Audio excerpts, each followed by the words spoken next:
5 to 9 in your car. KSL News Radio at 102.7 FM. This is Christian Staples with Arctic Spas. Way back in 1989, I started servicing hot tubs in Park City, and I learned the hard way in the freezing winter in the mountains that hot tubs are not built for Utah's harsh climate. I then found the Arctic Spa, the most northern manufacturer of hot tubs built specifically for the northern climates. Arctic Spas use perimeter insulation similar to your house where the outside walls are insulated. This allows us to utilize the excess heat from the motors to help heat the water and reduce your electric cost each month. Since then, we have sold 10,000 Arctic Spas here in Utah. We've learned that Arctic Spas last longer because they are built stronger. You can just feel the difference. Arctic Spas are easier to fix because we put access panels all the way around the spa, which makes it less expensive for you. Add this to the lower electric bills each month, and you end up with the least expensive hot tub to own over the long term. Arctic Spas, with stores covering all of Utah in Salt Lake, American Fork, and St. George, or online at arcticspasutah.com.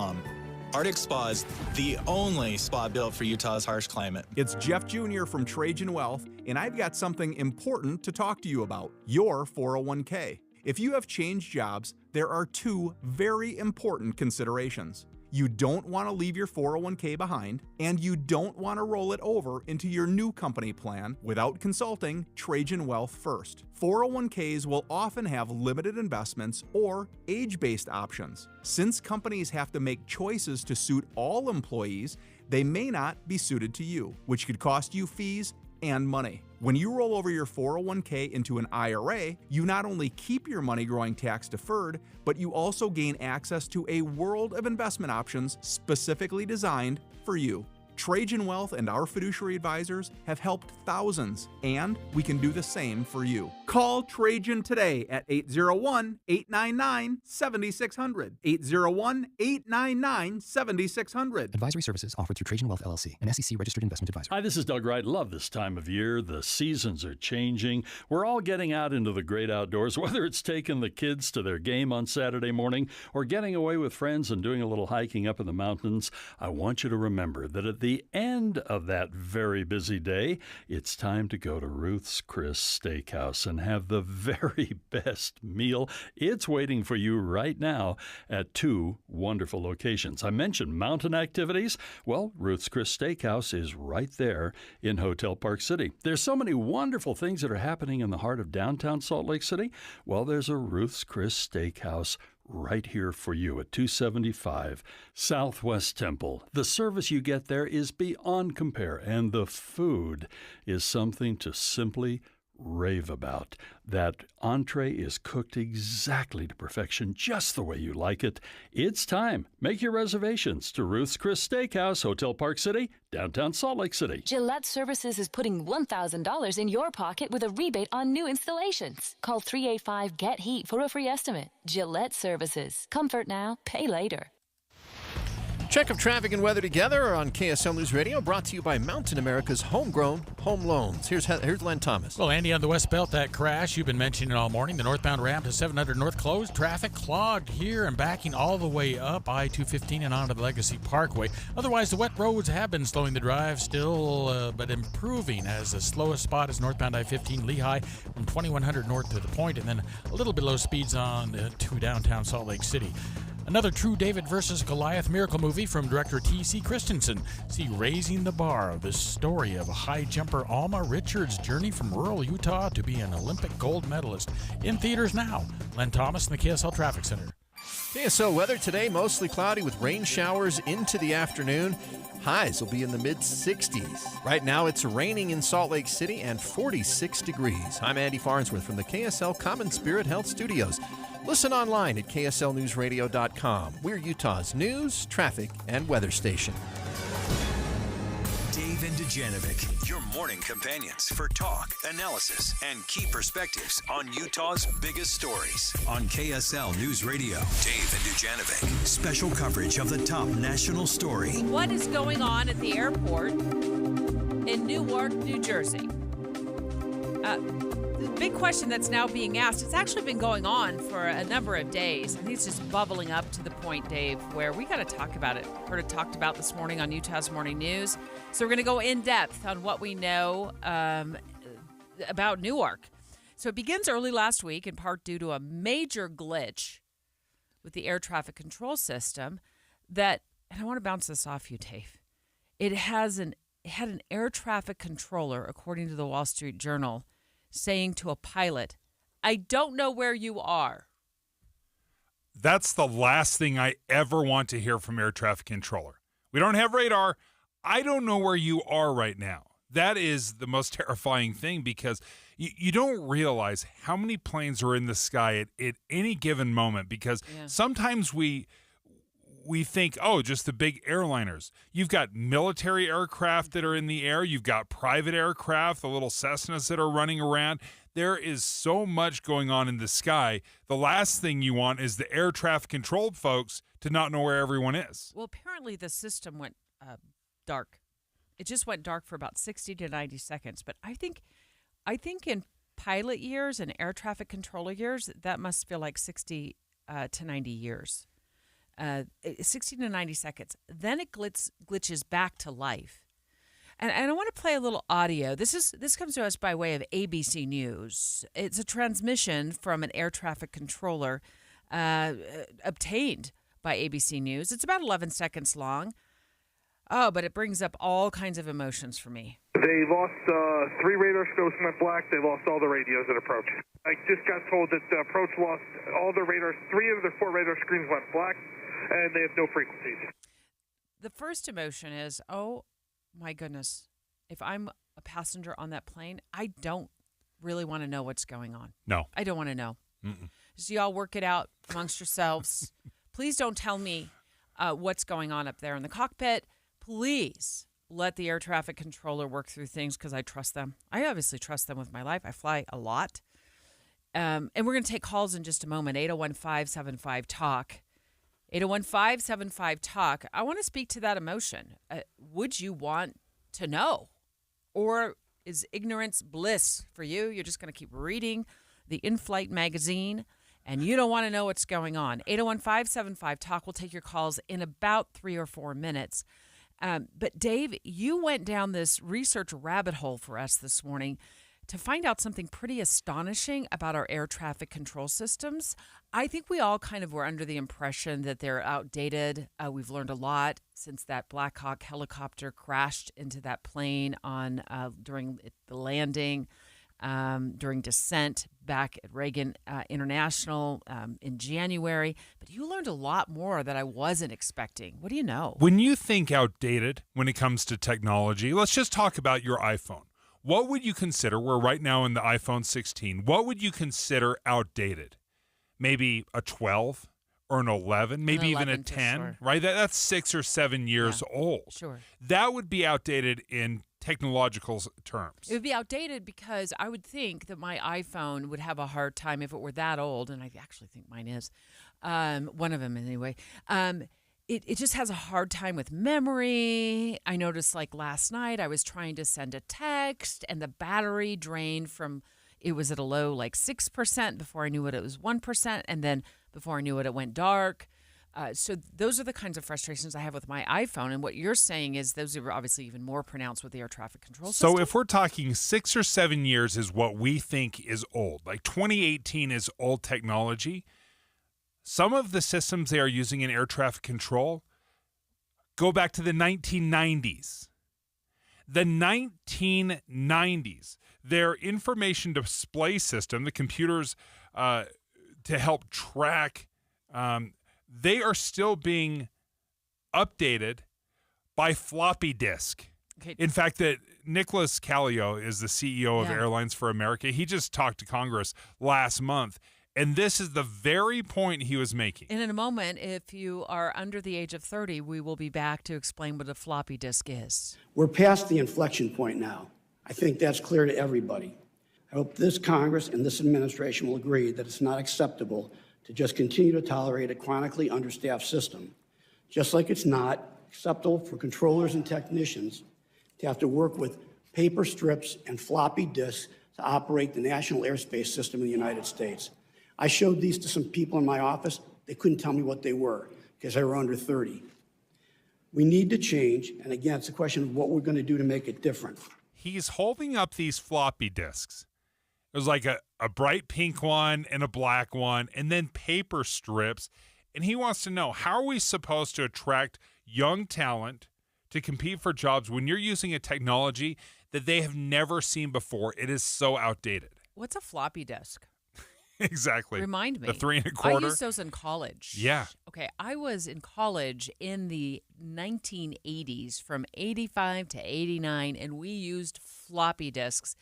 These are like little plastic covered, I don't know, they just like wiggle back and forth. They're about, what do you think, 5 by 5 in size. And a lot of... Oh, no, these weren't quite that old. They're like the plastic cartridges. But let me give you an idea. The capacity on these floppy disks, they will hold 1.4 megabytes. You can't take a picture on your phone under 1.4 megabytes. Your phone doesn't even downgrade quality. So you'd have an entire floppy disk that couldn't even handle a modern picture. And this is what they're using to update this system. The IDS-4 that was put together, that was implemented back in the 1990s. Now, apparently, it's been incredibly effective, right? Because we are not hearing about planes falling out of the sky and crashing into each other on a regular basis. So I'm not even bad-mouthing the system. The system has been very effective for very long. But it's ludicrous to think that there's any technology that we are still using from the 1990s. And we're talking about this because of what's going on today, and it's been going on for the last several days in Newark, New Jersey. According to NJ.com, NewJersey.com, more than 440 flights affected on Monday, 600 flights affected on Sunday, and it continues today. It seems as though there are 33 flights out of Newark that have already been canceled. A number of delays as well. Let's get an update real quickly from ABC News' Lionel Moise, and he explains that this all goes back to last week when the air traffic control system in Newark seemed to glitch for a minute to a minute and a half. United Airlines says customers traveling through Newark will now be allowed to reschedule their flights without penalty as the airport enters the 9th day of a crisis blamed on staffing and equipment issues that could have nationwide consequences. Sources now revealing a system outage last week left air traffic controllers without radar and communication for 60 to 90 seconds, leaving them unable to see, hear, or talk to arriving and departing planes. I was listening to the Washington Post and these air traffic controllers that had this go dark on them.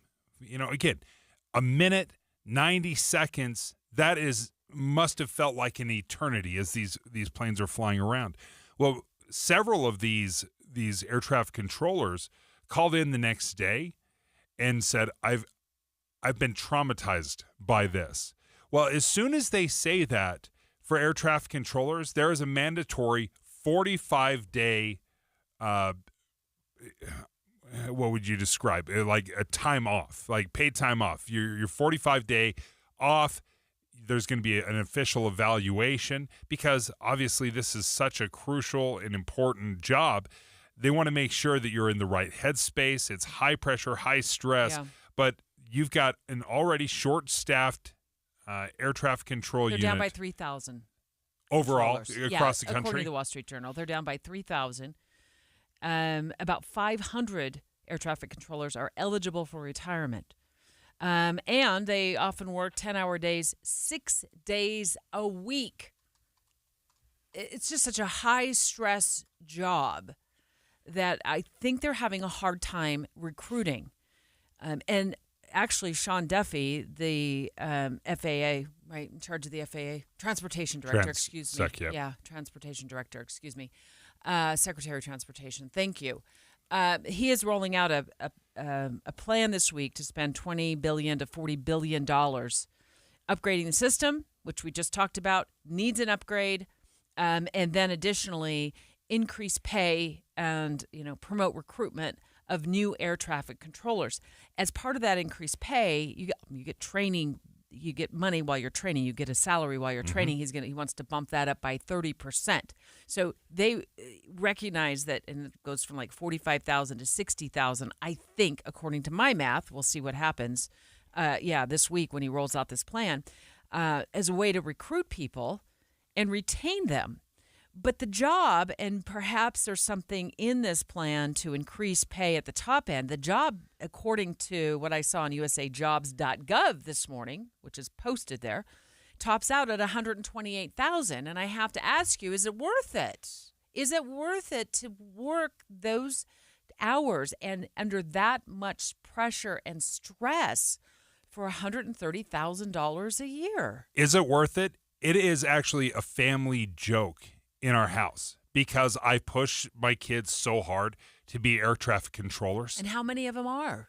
Well, there's only really one that is eligible right now, but he was a hard no. He's like, this stress, I couldn't do it, Dad. But I have pushed so hard because I have a buddy that is an air traffic controller, and it is a very, very important job. It's a good job. It pays well. And even when you say that $128,000 is the top salary, it's actually even higher than that because depending on which airport you're at, if you're at like LaGuardia or a very large airport, they pay a premium. You can be making over $200,000. Which sounds amazing, but you just said LaGuardia. Yeah. You know, so what's wrong with LaGuardia? Well, it's a really, really, really, really busy airport. Yeah. So with higher pay comes to me more stress, you know. So you're getting extra stress pay. They probably call it locality pay, but it's extra stress pay because you're now trying to manage planes in and out of LaGuardia. 801-575-TALK. We're going to take live calls. Put yourself in your passenger seat on an airplane. And something's going on with the cockpit and the air traffic controller. Would you want to know or would you not want to know? 801-575-TALK. The reason I ask this, I don't know how many of the passengers that were flying around Newark ready to land just a few days ago when this glitch happened, where the screens in air traffic control seemed to go black at least for about 60 to 90 seconds. I don't know how many of the passengers got a message back from the pilot. Hey, just so you know, I don't know what happened. But I know what I experience when I'm told information from the cockpit when I'm a passenger, and I'm really torn about this. I just flew out of Tucson about a week and a half ago, and we had an awesome flight crew. They were amazing, very conscientious about helping all of us. But the one thing the pilot said on takeoff was, hey, just so you know, we're hearing from Salt Lake that there's some turbulence, so we want to make you all very prepared that somewhere in the flight we might experience some turbulence. I'm paraphrasing. That wasn't exact words. Nonetheless, I was like, well, do I want to know that? Because I spent the next hour and 20 minutes waiting for the shoe to drop.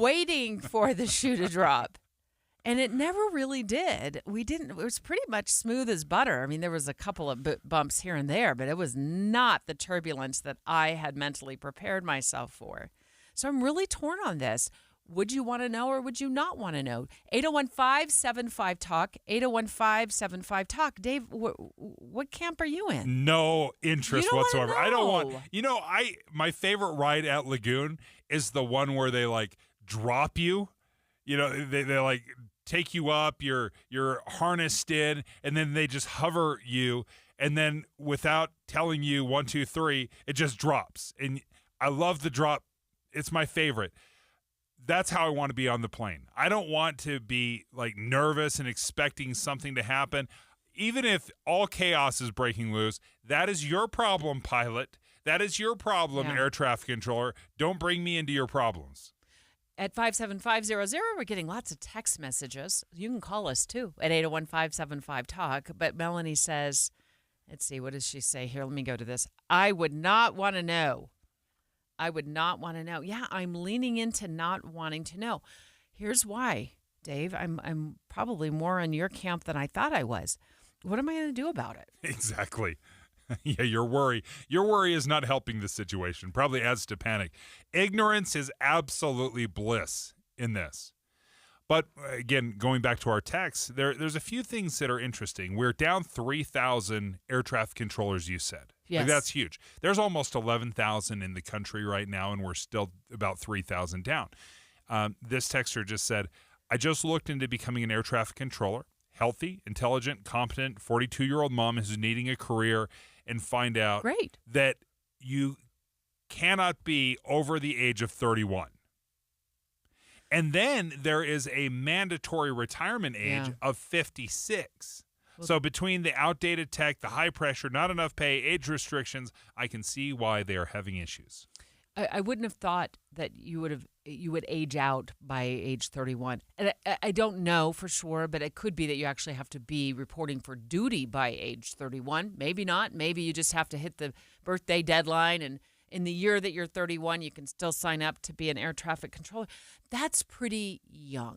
Yes, I totally agree. Yeah, that's pretty young to cut off to have that age cap. If you can't give me at least a minimum of 25 years, you can't work for us. You're like, 25 years? That's your Greg. expectation? Yeah. Hi, Greg.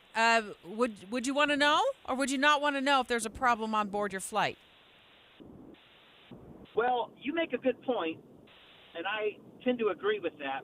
But my question would be, or my thought would be, if you're traveling with your family, maybe your entire family, going on vacation, or maybe you're traveling with a significant other that you love very much, would that change your mind in knowing if it would be the last opportunity for you to express your feelings? 100%. Yep.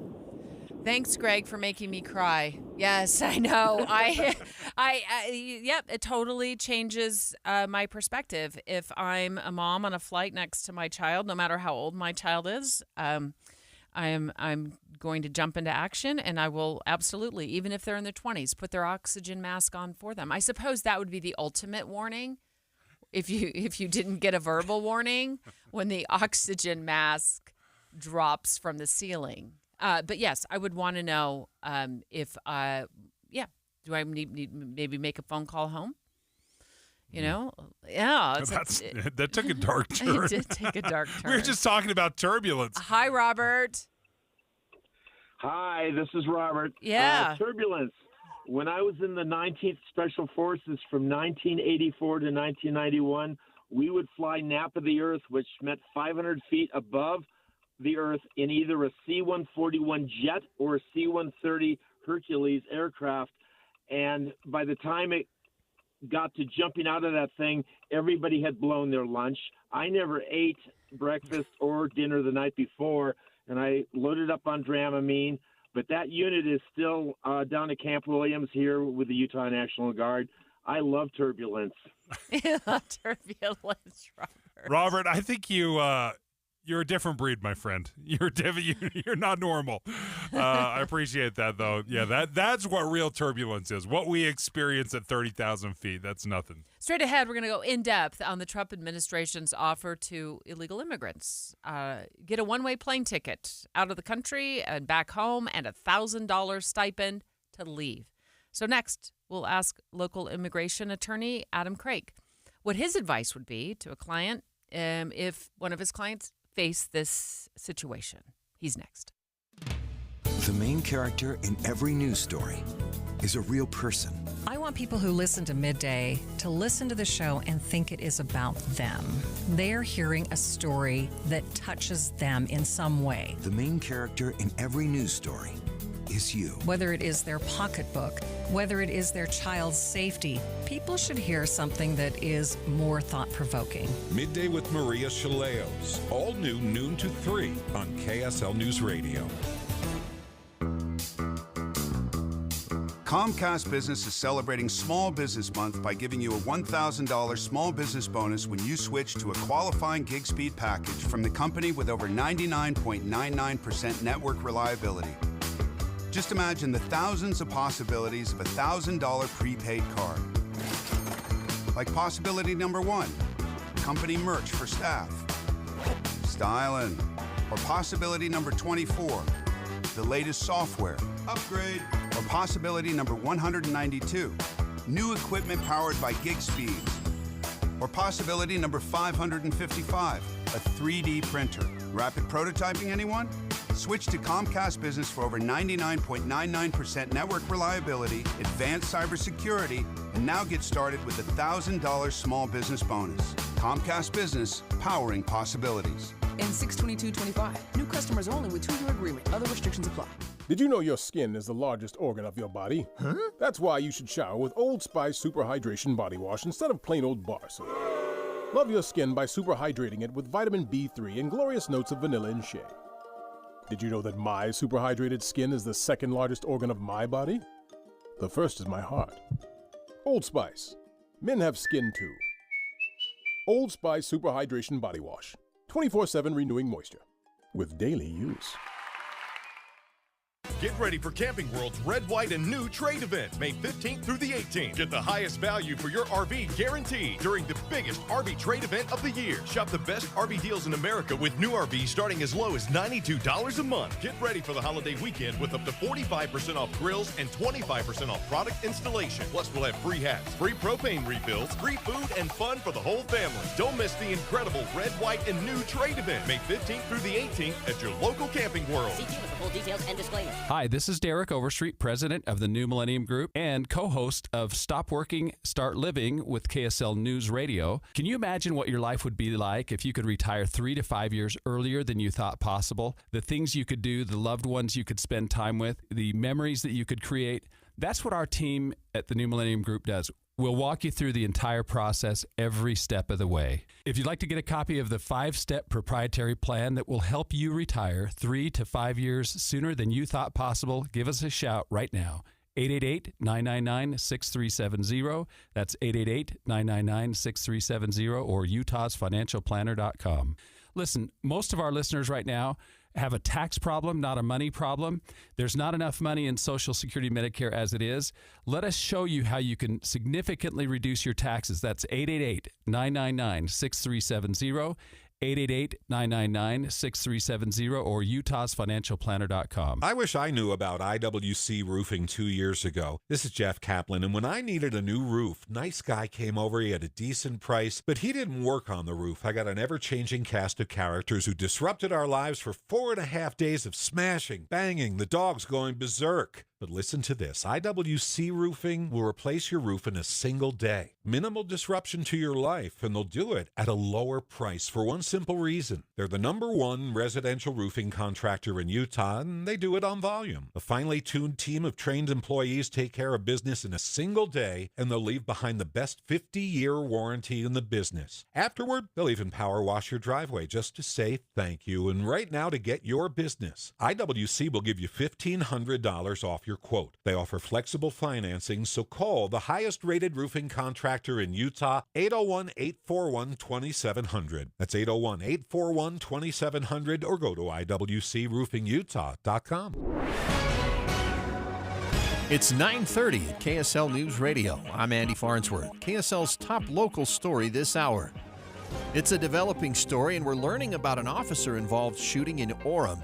The Utah County Sheriff's Office says it happened last night around 11:30. The Major Crimes Task Force was serving a search warrant near 400 North and 800 East in Orem. Shots were fired and the suspect was hit. We're told the officers tried performing life-saving care, but he died at the scene. We have a crew on scene gathering details, and we'll provide updates as we get them. Our top national story this hour from ABC News. Jury selection continues in the trial against Sean Diddy Combs today. The jury questionnaire warning potential jurors there may be evidence of sexually explicit videos, photographs, and language. Many prospective jurors said they had heard of the case and potentially damning evidence. Video first obtained by CNN showing Combs knocking then-girlfriend Cassie Ventura to the floor of a Los Angeles hotel in 2016 and kicking and dragging her. ABC's Aaron Katursky reporting. Your money at this moment, the Dow down 155 points since the opening bell, 41,063. Coming up, the weather has been playing havoc with the commute all morning. How long's that rain going to last? We'll check traffic and weather together next. KSL News Time, 9:31. The sources where we get our news matters. When you listen to Utah's Morning News, we want you to feel the stories are important to you and trustworthy. This is Amanda Dixon. And I'm Andy Farnsworth. Join us weekday mornings on KSL News Radio. For years, I've been telling you guys about my Kinetico water softener and how it uses 2/3 less salt than other water softeners. I've never told you how, though. Well, there are several ways, so consider this part one in the series. Most softeners use a finicky, hard-to-adjust computer to guesstimate when to cycle, and then it errs on cycling too often. It means you burn through too much salt way too soon. With Kinetico, it's different. It has an all-mechanical system that measures water use precisely. No computer, no guesstimating, so it cycles only when needed. The result? Kinetico delivers perfectly soft water 24/7 using minimal salt. So why not save your lower back from carrying 3 bags when all you need to do is 1? Call Northern Utah's authorized Kinetico dealer, Kinetico Quality Water Systems of Salt Lake, right now at 801-576-8600. That's 801-576-8600. Or you can log on to softwaterutah.com. That's softwaterutah.com. Time for a check of traffic and weather together, brought to you by Mountain America's homegrown home loans. Let's head over to the traffic center and check in with Len Thomas. Oh, we're looking at a better drive at this point, but it is still wet around the point of the mountain as it's just kicking up the water around the point of the mountain all the way from Lehigh's 2100 north, but much better than earlier. Otherwise, the northbound 15 drive into the downtown Salt Lake City area has improved greatly. However, on the West Belt, a crash northbound ramp to 700 north is still closed. Traffic slowing just a bit there from I-80, and another crash near here southbound on the West Belt at 1200 north. That's taking the shoulder left lane, and this is backing southbound traffic all the way almost to the curve to the north interchange, so stay to the right. Make your someday today. Start your dream kitchen or bath at Bedrock Quartz with 18 months, 0% financing. Visit one of 7 Utah showrooms near you today or bedrockquartz.com. Len Thomas in the KSL Traffic Center. KSL weather today will be mostly cloudy with rain showers into this afternoon. Highs will only be in the mid-60s. Right now, it's 46 degrees and raining in spots in Salt Lake County. I'm Andy Farnsworth from the KSL Common Spirit Health Studios. Listen online at kslnewsradio.com. We're Utah's news, traffic, and weather station.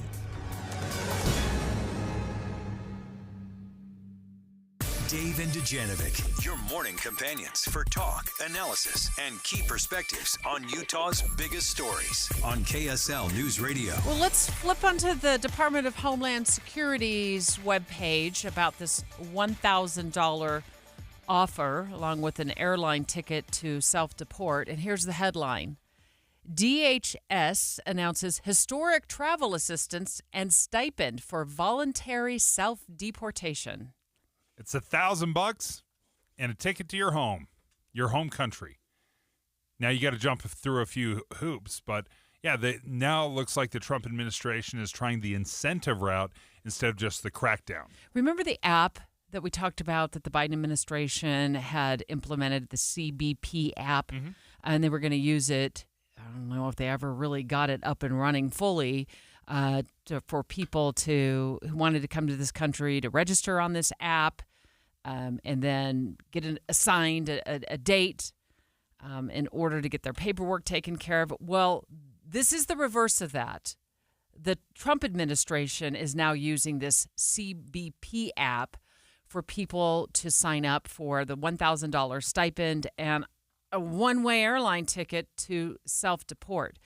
But I've got a lot of questions about this. In a moment, we're going to speak with Adam Craik. He's an immigration attorney. He has been on the show before because we have been covering stories about immigration and people getting letters to self-deport here in the state of Utah. But first, let's listen to what President Trump is saying about this, because he says it costs about $17,000 for the government to deport somebody. So for $1,000 and a one-way ticket, we're going to pay each one a certain amount of money, and we're going to get them a beautiful flight back to where they came from. And then there's Tom Homan, the border czar. He says that if you want to come back to America legally, this is your best path. You'll have some movement, right? Because I think people are finally getting the message. If you leave on your own, you can take advantage of legal programs, come back. But I don't know that that comes with any guarantees, Dave, that if you sign up on this app, you take $1,000, you self-deport, hop on a plane, leave the country, that you get to the front of the line or a place in line at all if you want to come back to the country legally. The benefit they are focusing on is that they will deprioritize you. They will basically take you off the list for detention and removal as long as you go through the app. So the incentive is not only the plane ticket, the cash, but they're basically taking you off the list as well. So Adam Craig, you're the immigration attorney we've talked to. I think this is your third time on the show in the last few weeks. So thank you so much for joining us once again. Yeah, thank you. Happy to be here. So if somebody gave you a call and said, "Look, I'm in the country illegally," and I know you're not here to give us all legal advice, but just in general, if somebody called.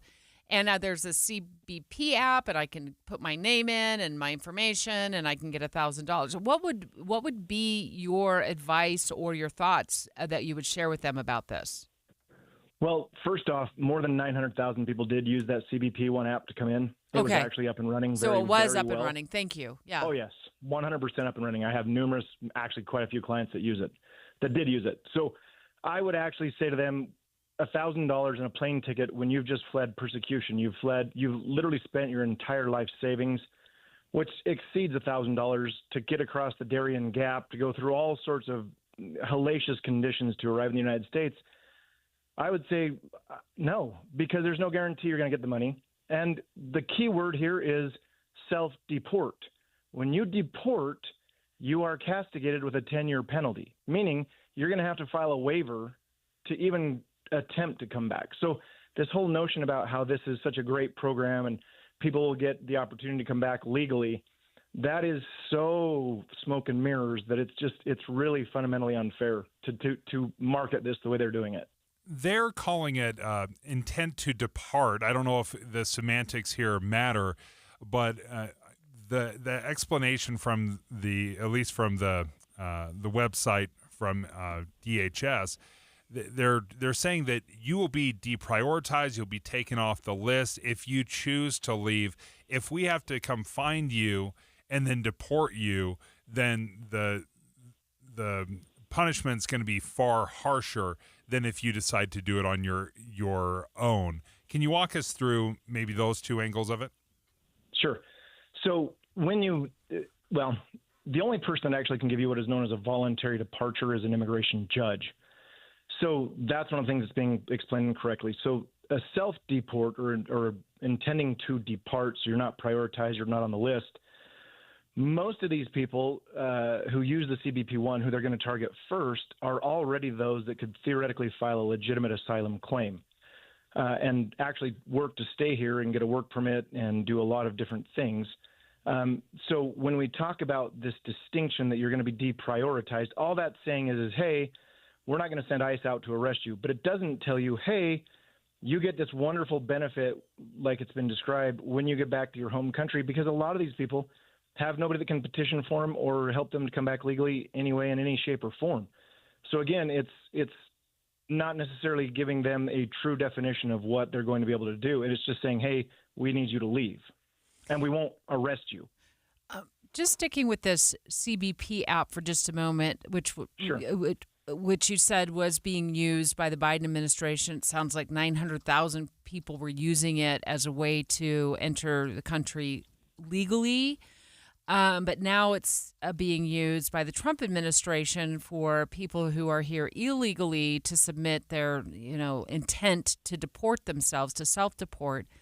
Once you fill out, and I haven't been on the app, I'm trying to click on the website, but I'm not getting very far here. It's probably because I'm just live on the radio trying to click through it. So once you submit your information, though, I would imagine then the government would have all kinds of information about you. 100%. You've essentially registered. You've given them your address, your name, everything about you, and you then, if you decide that you're not going to depart, you've made yourself a priority for immigration enforcement. You think that could potentially put a red flag on somebody? Oh, 100%. It becomes an easy, a low-hanging fruit to pick up. If ICE does remove somebody, and as the Trump administration says, it costs about $17,000 to arrest, detain, and then remove somebody. If they are removed, how does that change if you've been forcibly, deported by the government? Well, I guess if they change the laws, because as of right now, if you self-deport, the problem we're having here is the word deport. They haven't really told us. So if you're removed by deportation or you self-deport, the way our law currently works is it's the same thing. You have to file what is known as an I-212 waiver regardless. You've got to get somebody that can help you apply to receive a forgiveness for that deportation. So really at the end of the day, unless they do a better job explaining this or coming out with some sort of new priorities or guidelines, it's essentially the same thing. Adam Craig is a local immigration attorney. We've had him on the show a couple of times now over the last few weeks, asking questions about deportation and Trump administration's movement to deport people who are here illegally. I'm not saying this conversation is totally lost, but in my world, it kind of has gotten lost. I'm not hearing a lot of conversation about reform to the immigration system and making sure that people who want to come here legally have a path here that is somewhat affordable and also within a reasonable amount of time. What is the state of that situation now, if you don't mind kind of giving us maybe a 1-minute Reader's Digest version of it, Adam? You bet. There is no reform currently being proposed. And if you want to look at something that's the most incredible thing you'll ever look at, you go onto Google and put in Visa Bulletin, put in the month and the year. So put in Visa Bulletin May 2025. You'll see that if you're parents and you're United States citizens and you want to bring your children to the United States and they're over the age of 21, right now, if they're from Mexico, I think it's in 2001 that they're currently processing applications for. Right now, 2001. So there is no reform, and the system is essentially broken because you cannot. There is no such thing as just coming here legally. You have to have a pathway through either a family member or some sort of job, and somebody that just wants to come and work here, it doesn't exist. Okay. That doesn't happen. Back up. What do you mean by 2001? Yeah. So if you go into the Visa Bulletin, it gives you a certain amount of visas that have been available every year for family members. And in that Visa Bulletin, you'll look and see there's categories. And that includes anything from spouses of permanent residents. It gives you children who are being petitioned by parents that are over the age of 21. Yeah. It gives you brothers and sisters of citizens.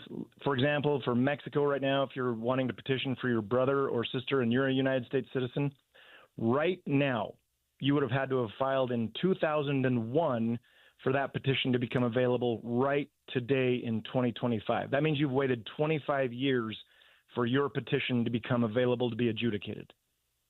To say that's broken, Adam, is the greatest understatement possible. That is incredible. Correct. Yeah, I'm looking at it right now. Yep. You're exactly and you can see right. the categories right there. Yep. Well, we appreciate you taking the time, Adam. Thank you so much, an immigration attorney here in Utah. Yeah. Once again, I echo what Dave says. Thanks so much for walking us through this. We appreciate it.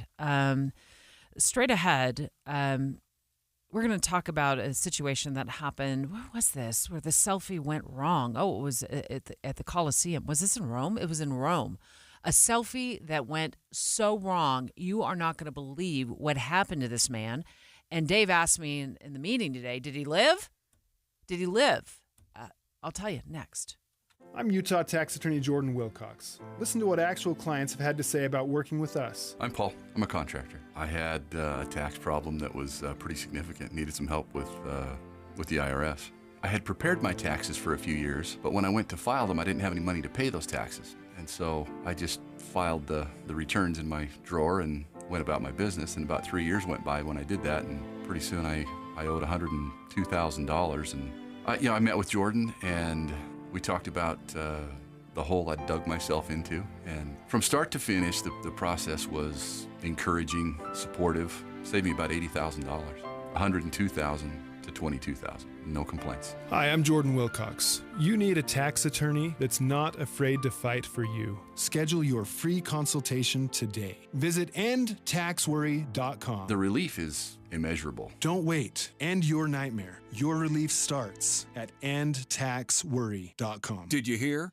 A recent stash of $10 Gold Liberty coins from the 1800s has been found. These gorgeous gold coins are as bright and shiny as the day they were struck in the late 1800s, and less than 200 of these gold coins are available. Coin experts are calling this gold find an incredible opportunity. Call 1-800-917-4635, and you are guaranteed a $10 Gold Liberty coin minted by the U.S. Mint in the 1800s. But with extremely limited availability, you must call now. These Gold Liberty coins from the 1800s are still in uncirculated condition. That is history you can hold in your hand. To learn more, call 1-800-917-4635. Call now and you'll receive a free American Coin Collector's Bonus Package, a $40 value, free with every order. Call 1-800-917-4635 now to secure your $10 Gold Liberty coins dated from the 1800s before they sell out. That's 1-800-917-4635. Advanced Window Products offers grabber window covers. High-end quality with the best warranty. Save 30% off when you mention KSL. 801-850-9100 or advancedwindows.com. Dave and Dujanovic. All right, how about we... Help me pick a filter. I don't know if I should go with XX Pro or Valencia. I want to look tan. What should my caption be? I want it to be clever. How about living with my hashtag live? I only got 10 likes in the last 5 minutes. Do you think I should take it down? Okay. Let me take another selfie. It's Dave's favorite beat. It's his favorite beat. You know, selfies... You smile every time. We've been playing that since like 2017. And then we just cut out of it, right? It's such a fun song. So appropriate. Selfies can be fun. Dave knows it. He takes them almost every day. What are you talking about? But let's talk about when selfies go wrong. Deseret News, our friend Lois Collins wrote about this American tourist who was impaled in the Colosseum, on the Colosseum grounds in Rome, and he was impaled for 20 minutes. They think he might have been. I'll tell you in a moment if he's okay or not. No, obviously I wouldn't make fun of that. Right? He was fine. He's going to be fine. Not fine, but he's going to be okay. He's going to survive, and that's all you can ask for, buddy. Yeah. Like, don't get greedy at this point. You know, like 3,000 stitches. Oh, you be grateful that you survived an impalement. How many times as journalists have we thought in our minds, you know, the headline here is lucky to be alive? Oh my goodness. Yeah. How many times have we reported a story? This is one of those lucky to be alive moments. So apparently they think maybe he was just trying to get closer to the Colosseum, or maybe he was just trying to take a selfie. At any rate, he trips, he falls, he stumbles, and he impales himself with a metal tip. No, it's horrible. But let's not focus on the horrible. On the spear impalement? Okay, let's not going to focus on that. Let's talk about selfies. I'm taking less of them lately. I've noticed that. I think it's my age. I mean, selfies kind of became a thing 10 years ago, okay? So then I was super young. I was 48. But I'm taking fewer of them. I'm not interested in them in anymore when we take them. Like, I'll go with my daughter. I took one recently. I took with some friends. Oh, my friend Amy when we went to the concert last week, the Post Malone concert. And I just don't get around to posting it anymore. But you're not a big selfie guy. No, but I do take a lot of photos. I've been a photographer for 25 years, professionally, hobbies. So I've taken a million pictures and videos. And I have learned one thing. And in fact, I used to run the intern program when I was working at KSL TV. And I would tell my interns, when the camera goes on, your brain goes off. Be aware of that. Because you can get so lost at looking through the viewfinder or looking at your phone, you lose complete and total awareness of what is going on around you. And when I was teaching my interns this, it was usually at sporting events. I'm like, you are on the sidelines of a college event with 300-pound monsters running full speed. You don't want to get hit by those guys. You bail out before they collide into you. Don't get lost in the camera because it is incredibly dangerous when we get so focused on what we're recording and not what's going on. That is probably the best thing you have ever said on this show. Yes. Finally. 8 years. When the camera goes on, your brain shuts off. And I in that moment when you said that, we could have just been like, boom, boom, boom. That's the show for the day, folks. We're turning things over to Maria Chaleos for the rest of the day. That was the best piece of advice that I think I've ever heard you say, because it is 100% true. I've just never looked at it that way. You made me see it totally differently. Thank you for that. Did I ever show you the video of when I got taken out on the sidelines? I've seen it a lot. Yeah, over and over. It's on loop. We've talked about it a lot. Yeah, but I was shooting a football game down at BYU, and I was following the ball in the air. It was a touchdown pass into the end zone. I'm following the ball, and I lose track of how close the ball was to me, and players run right into me and just destroy me. And I go down like a sack of potatoes. My head bounces off the ground. ESPN couldn't have replayed it more times. It was like, hey, watch this photographer getting destroyed over and over. I've got 50 friends that are sending me their videos, their angles. But it's very easy to get lost in this. And I think with this individual, and again, as we're talking about this American that was impaled by a fence as he's trying to take a selfie at the Colosseum in Rome, we just have to say the shot is not worth it. Yeah. So Lois Collins of the Desert News wrote about this. I think it's a great article. Lois is fabulous. She really spells out how often this happens. So she looked at 2 different studies, one of them at the Journal of Travel Medicine. 379 people dying in 292 incidents while taking selfies between the years 2008 and 2021. So it tells you if there, I mean, we should ask Lois this at some point. 379 people dying in 292 incidents. It sounds like some incidents more than one person gets killed. Yeah. And then she cites, here's some hot spots for trouble. The Grand Canyon. You get too close to the edge. I want to circle back to that in a moment. I'm not going to spend a lot of time on it because every time I talk about this moment that I had down in southern Utah at Little Bryce Canyon, I don't think that's what it's called, but it's that park outside of Bryce Canyon that looks like Bryce Canyon. Never been to Bryce. Oh, what are you doing? Cedar Breaks. Road trip. Thank you. Dawn, our amazing producer in the control room, gets in my ear. Cedar Breaks, yeah. I'll circle back to that in a moment. 2016, a tourist dies after falling off a cliff while posing for a photo in Machu Picchu in Peru. Apparently jumps into the air to take the photo. I've done that before, but I do it in a endless field in the middle of a football field. Yeah, someplace where there's not a cliff.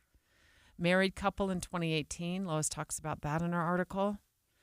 Yeah, apparently at Yosemite National Park, they were taking selfies, and they got too close to the edge. Yeah, they both died. 29 and 30 years old. Back to Cedar Breaks. I was walking up, not taking a selfie, but I was actually taking video. Beautiful red rock.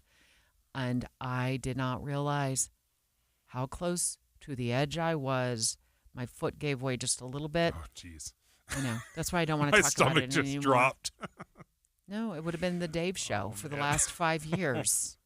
You know, because I went there quite a bit during the pandemic because it was a great way to get outside and escape and get in the car and take a nice drive down, not too far away, but still get out. Yeah, I was okay, but I don't think I'll ever mentally be the same again when it comes to getting too close to the edge for what? Video, shaky video from an iPhone. And to your point, Dave, the camera went on, my brain shut off. KSL offers the best daily newsletter in the state. It's the 3 things you need to know. Every weekday, we deliver quality and relevant content to your inbox. No ads, no spam, just the 3 things you need to know to be informed about the world around you. Subscribe today. Visit KSLNewsRadio.com or text the word inbox to 57500. That's inbox to 57500. If your water heater's over 10 to 15 years old, congratulations. You've beat the average. What's up, everybody? I'm Mike Wilson with Any Hour Services, and I love hearing stories of people having water heaters that are really old and they're still doing their job. Unfortunately, most of us won't be that lucky. And when water heaters fail, it's usually in spectacularly inconvenient fashion. Whether it's an unexpected cold shower when we're already running late for work, or worse yet, coming home to a flooded basement, it's never fun. If you'd like to look into replacing your water heater before it fails, Any Hour Services is having a sale for any homeowners listening. Whether you're looking for a new tanked water heater or you want to see what upgrading to a tankless would cost, the plumbers at Any Hour Services can show you what options are available. And right now, you can save $400 on a tanked water heater or $1,200 on a tankless. If you think you might be interested, call Any Hour Services today and schedule your free estimate. 801-443-7400. You can Google Any Hour Services. You can even schedule online at anyhourservices.com. No one helps more homeowners than Any Hour Services. And now, the moment we've all been waiting for. Hit it. It's time to spring into summer with Soda Weight Loss, because right now you'll get our biggest discount of the year. Are you serious? Yeah! Just 3 weeks in, and the pounds are dropping off very quickly. I am down 26 pounds in 3 weeks. Every single day, Soda Weight Loss is helping people let go of the weight without drugs, without hunger, and the weight stays off. I let go of 50 pounds. It felt unreal. I was so proud of myself. My body did exactly what it wanted to do. I just gave it its tools. Let's spring into summer right now with Soda Weight Loss. If you want to look like this for summer, now is the time to join America's #1 weight loss company for client satisfaction and results. Remember, this is our best offer of the year, so let's go. Get started now at sodaweightloss.com. That's SOTA weightloss.com. Soda is, say it with me, state of the art. In the next few years, Utah will be stepping into the future of clean energy. With growing power demands and a need for sustainable solutions, nuclear energy is making its way to our state. Clean and reliable, nuclear power can keep the lights on without polluting the air we breathe. Small modular reactors, or SMRs, are a new kind of nuclear. Safe, compact, and built in the U.S., they automatically shut down in emergencies and use only a fraction of the water. New small modular reactors are compact, advanced nuclear plants designed to be incredibly safe. They produce zero emissions and can run 24/7, rain or shine. Unlike other power sources, nuclear energy provides constant, clean power and will help Utah meet demand. It also means local jobs, energy independence, and a cleaner environment for future generations. To learn the facts about nuclear energy coming to Utah, visit the Utah Office of Energy's website at energy.utah.gov. That's energy.utah.gov. At Fisher Investments, we may seem like other money managers, but we're different. What makes you so different than the rest of us? We ensure clients receive unparalleled service at every step of the relationship. Tell me more. Our investment counselors focus on service over sales, prioritizing clients' needs. How do you make money? We don't sell any commission-based products. We have a simple management fee based on the value of our client's portfolio.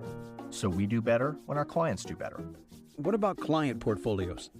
We get to know each client, their finances, family, health, lifestyle, and more, and then we tailor a portfolio based on their specific goals and needs. Your clients really come first then, huh?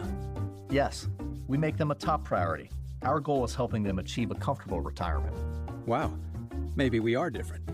At Fisher Investments, we're clearly different. Learn more at FisherInvestments.com.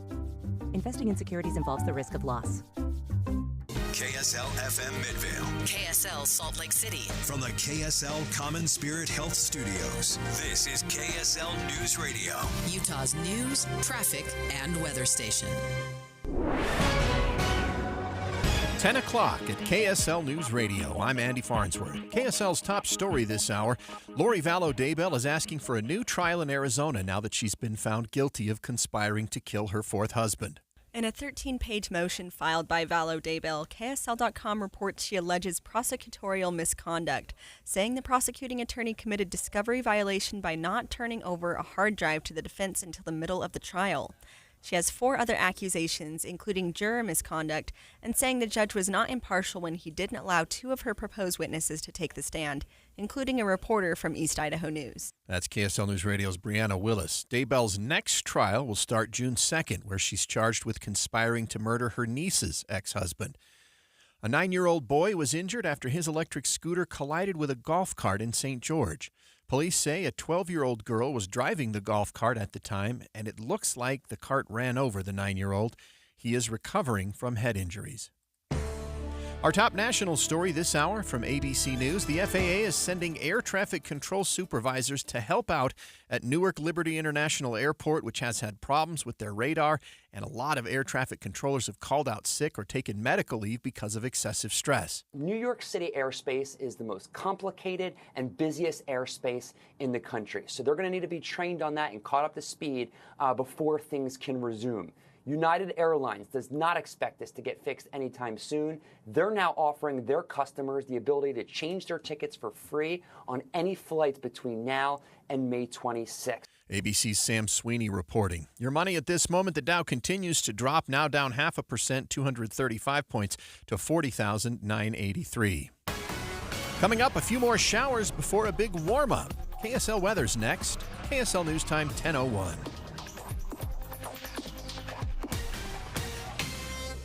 Mornings are for recharging. And they're for starting your day right. We volunteer to join you in the car. Get news and weather at 102.7 FM during the most important part of your day. Andy and Amanda, each morning between 5 and 9 on KSL News Radio.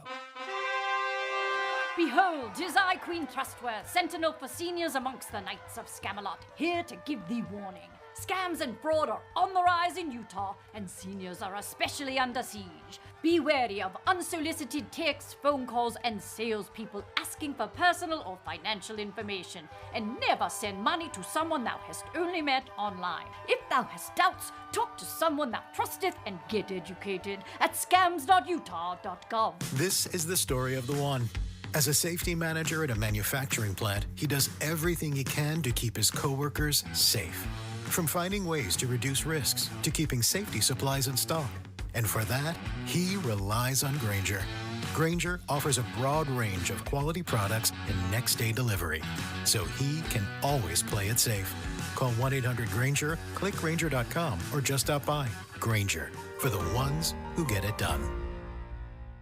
Get ready for Camping World's Red, White, and New Trade event, May 15th through the 18th. Get the highest value for your RV guaranteed during the biggest RV trade event of the year. Shop the best RV deals in America with new RVs starting as low as $92 a month. Get ready for the holiday weekend with up to 45% off grills and 25% off product installation. Plus, we'll have free hats, free propane refills, free food, and fun for the whole family. Don't miss the incredible Red, White, and New Trade event, May 15th through the 18th at your local Camping World. See dealer for full details and disclaimer. Get ready to join the climb, Jazz fans. It's time to place your season ticket deposits for the 2025-26 season. Place your deposit now and receive priority access to select your seats, exclusive gear, and more.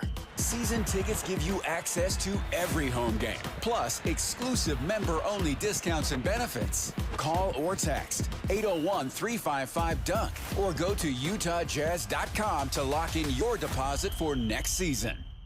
Many people worry they're not making the right investment choices inside their 401ks. Did you know that you might have a little-known opportunity to add some additional investment choices to your 401k and get the help and recommendations you've been looking for? This exciting feature is called a self-directed brokerage window. And the best part? The money still stays within your 401k. Learn how the trusted advisors at Capital Wealth may be able to expand your investment portfolio. To learn more, call or text the word VISIT to 801-877-9800 or go to CapitalWealth401k.com. Improving your 401k might mean the difference of retiring a few years earlier. Let's find out. Schedule your no-cost 15-minute consultation with the Capital Wealth team today. Call or text the word VISIT to 801-877-9800 or go to CapitalWealth401k.com. Advisory services offered through Capital Wealth Advisors, LLC, a state of Utah registered investment advisor. Time for a check of traffic and weather together, brought to you by Mountain America's homegrown home loans. Here's Len Thomas. Still a couple of crashes around, but ones that have been affecting traffic for a while on the north end of the West Belt are still there, but seeing traffic get around. These in better shape with less volume now. The first still has the northbound ramp to 700 North closed. The other crash southbound on the West Belt at 1200 North is taking a shoulder in part of the left lane, but traffic getting around it fairly well. Otherwise, still sluggish in Utah County from SR 92 around the point of the mountain, and we do have a crash that's on the West Belt as you make your way, it is on the East Belt as you make your way westbound at 900 South. That is on the right shoulder.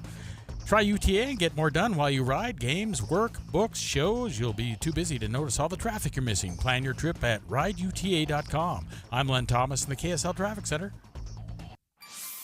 KSL weather, a few more scattered showers today with a high of 64. More sunshine tomorrow and 72, and then it really warms up with upper temperatures in the upper 80s by the weekend. Right now it's rainy and 46 degrees in Salt Lake City. I'm Andy Farnsworth from the KSL Common Spirit Health Studios. Listen online at kslnewsradio.com. We're Utah's news, traffic, and weather station.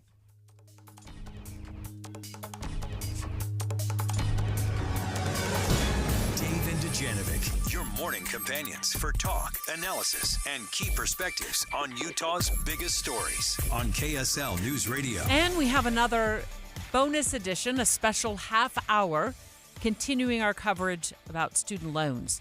We started this yesterday because we know that the Trump administration has announced that student loans that are in default will start going to collections.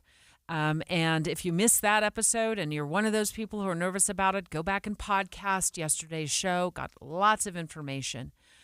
But as part of this discussion, we felt it was really important to explore what the loan opportunities are that still exist for those who either want to go back to college and can't afford to pay tuition out of pocket, or you're graduating from high school, you're looking at going to college, and you know what the cost of college, you're going to need a loan. And quite frankly, I think the days of being able to go through college without taking out any kind of student loan are quite frankly over.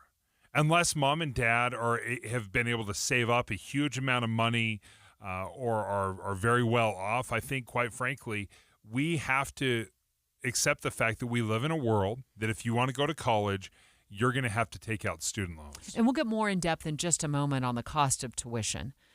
And then a little later on in this half hour, we will speak with Representative Karen Peterson, who's on the Education Interim Committee and also the Higher Education Appropriations Subcommittee up on Utah's Capitol Hill, to ask what lawmakers are doing to try to mitigate the rising costs of tuition here in the state. But I want to start once again with Jessica Euler. She was on the show yesterday. She's the VP, the Vice President for Student Access and Success at Weber State University. Thanks again for jumping back on the air with us yesterday. Today, and all of your information yesterday was so helpful. We thought that maybe you could give high school seniors some insight on what's available in terms of loans with all this chatter about changes in the current system. So what's out there that is there still federal loans available? Is it private loans? Where do we start with our high school seniors, Jessica? What I would tell high school seniors to start with is completing the FAFSA, and that's the federal application for student aid, because that's going to look at two things. The first thing it does is look at need-based aid. So students could get Pell Grants depending on their income or their parents' income. If they're 24, it only includes their income. Less than that, they're including their parents' income. But it's looking at if there's need-based aid, and if they get a Pell Grant, that's money that they don't have to pay back. It's just to help them complete. That's also the application that looks at federal student loan eligibility. And right now, we still have subsidized and unsubsidized loans. So subsidized means that those are going to need-based students and they're not accruing interest while you're enrolled in college, and unsubsidized do accrue interest. So those are still available for students. And what I would say is that folks should absolutely go with federal student loans before they go with private student loans. The benefit of is once they complete that FAFSA, it looks at all of those need-based aid, but also can help with eligibility for scholarships in college. And your federal loans aren't going to look at, except for one exception that's out there for grad students and parents, they're not considering things like your credit score. They're a fixed interest rate instead of a variable interest rate. And there's a lot more repayment options for students after they graduate. So if you're a high school senior, I'd say fill out the FAFSA and look at your eligibility for potentially Pell Grant that you don't have to pay back. And then those loans are going to be a much better bet than most of the private loans that are out there.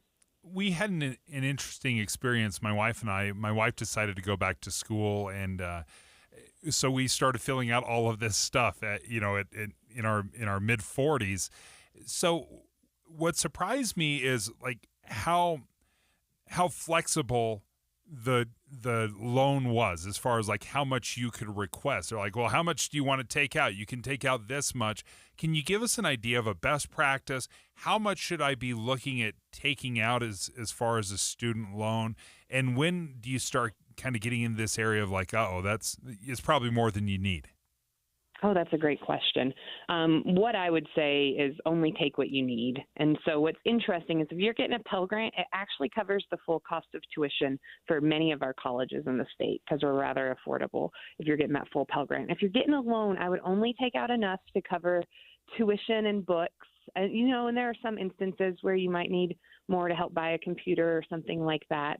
Where students start to get in a lot of trouble is where if they max out their loans each year, because you want to look at things like how much money are you going to make at graduation, and having more money right now might not always be good long term. So what I would say is you do have that ability to just adjust your loans and look at what do you actually need to take out to help you get through college and take out as little as possible. What about these specifically kind of stepping away now from the federal loans, the federal loan program? What about these private loans? Do they start to accrue interest if, for example, somebody wants to take out a private loan? What do they need to be aware of? Yeah, so a private loan, and I actually got one of these when I went to grad school. What private loans are going to do is they're going to be based on your credit score. So if you're a student right out of high school, you might even need a co-signer to sign that. Sometimes they have variable interest rates, so it's a lot like a credit card. You need to look at, is this a fixed interest rate or variable? And if you can go with fixed, I would always say to go with that one.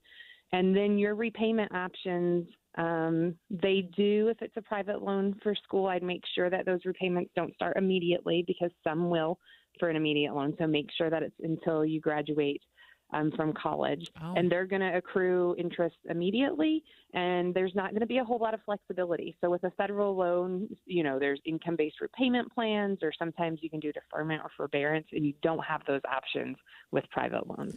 Well, and I think it's it's good to hear that this the federal program is still available, because I think that might be getting lost in the conversation of collections and that type of thing. So for high school students who are graduating, maybe that is still an option for them. Jessica, it absolutely is, yeah. Can you give us a ballpark? I won't hold you to the exact number, but give us an idea of when we are taking out loans, and maybe we can focus on the federal loans and even maybe compare it to the private loans. What kind of interest rate are we repaying? It's usually around, now I feel like I need to Google it while I talk to you, but it's usually around 5 to 7% is what those federal loan interest rates are. And then the private is typically higher, right? It is, because it's going to be based on your credit score. So if you've got a really good credit score, you might get a lower rate, but typically those are going to be higher. Well, we appreciate you taking the time and joining us. Such great information. Jessica Euler is the Vice President for Student Access and Success at Weber State University. Which brings up the question, Dave, that you've been asking, is the cost of college, at least in part, driving up student loans? Like how much, with rising cost of tuition, is it forcing our kids to take out higher and higher amounts for student loans? So what have you found? Because you've been really kind of fixated on this angle for the last few weeks. Yeah, I think we need to look at it in a couple different ways. Number one, I just looked up at the University of Utah. I wanted to compare, over the last 10 years, what has happened to tuition in those last 10 years? And it's gone up about 25%. Okay. Tuition just the last 10 years. So if you start going back 20 years and 30 years, you just have to bring in so many different, But in general, over the last decade, a 25% increase. And that is significant, right? I mean, you're not just talking about your tuition as far as what you were paying back then, in inflation and how that plays into it. But I think we have to look at, what is causing that? Why is our tuition going up 25%? Because relatively speaking, things haven't changed enormously over the last 10 years, right? Sure, we have some more students that have shown up, but we've got buildings, we've got professors. So why is it jumping up 25%? And I was listening to a podcast from the New York Times, and this is so fascinating. And I think it's important to bring this up. To look at why tuition costs have gone up, we have to go back and we have to talk about loans themselves, student loans. And so bear with me for a minute as I just kind of walk through some of their reasoning or what their conversation led to. But the federal loan business, the way federal loans used to work is they were very much a private organization. So they were private loans. What role did the federal government play? Well, they just backed them. So they said, listen, private institutions, you give the loans out to the students, but if they default on it, we're going to pay. Kind of like banks. If the bank goes under, we're insured up to $250,000. Okay, that makes sense. Perfect comparison. Okay. That's exactly what it was. Well, back in 2010, President Obama was looking at a way to offset Obamacare. So he was looking at revenue generators, and he was looking at student loans, and he said, why are we taking all the downside to student loans and we're not benefiting in any way? So the banks or whatever institution is lending out, they're making all sorts of money with no downside. It's like, well, why don't we just take over the loan overall? Because we're already servicing them. We're already taking on the downside. Why don't we just make money off of it? Why don't we make the interest? And that's exactly what they did. 2010, Obamacare passes, and the student taking over the student loans, collecting interest, that was one way to raise money to pay for Obamacare. Well, they landed on this. The amount of money the first several years is just pouring in, right? We're making a lot of money off the interest of student loans. Right now, we have $1.77 trillion in student loans. So if you imagine 4 or 5% or 7% of interest, that's bringing in billions and billions of dollars annually. Well, what happens with student loans, or as the federal government is running it, they just start handing out larger and larger amounts. So with these larger and larger amounts, they become more and more difficult to pay back. Well, tuition in the meantime is growing, right? Because you just said in the last 10 years, there's been a 25% increase just at the University of Utah. What does tuition now cost per semester there?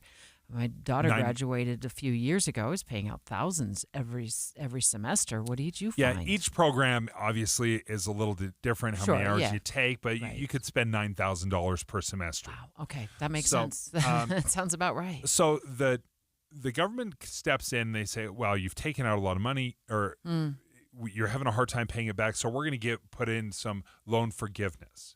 We're going to make the repayment options more generous. You're not going to have to pay back the full amount. We're going to stretch it out over 20 years, something like that.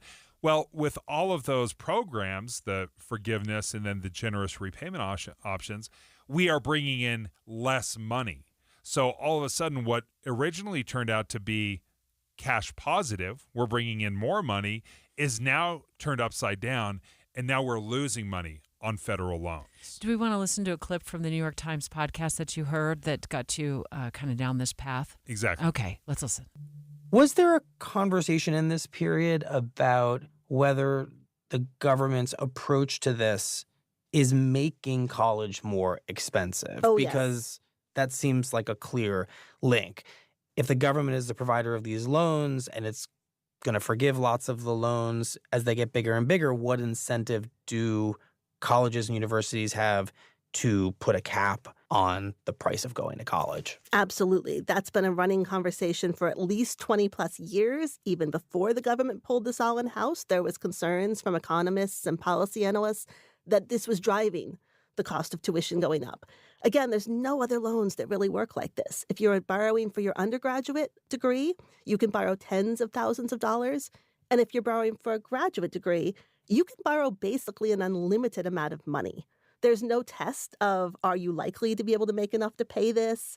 So that's how you get to a place where when you basically hand students and really hand the schools a blank check, suddenly the price goes up a lot.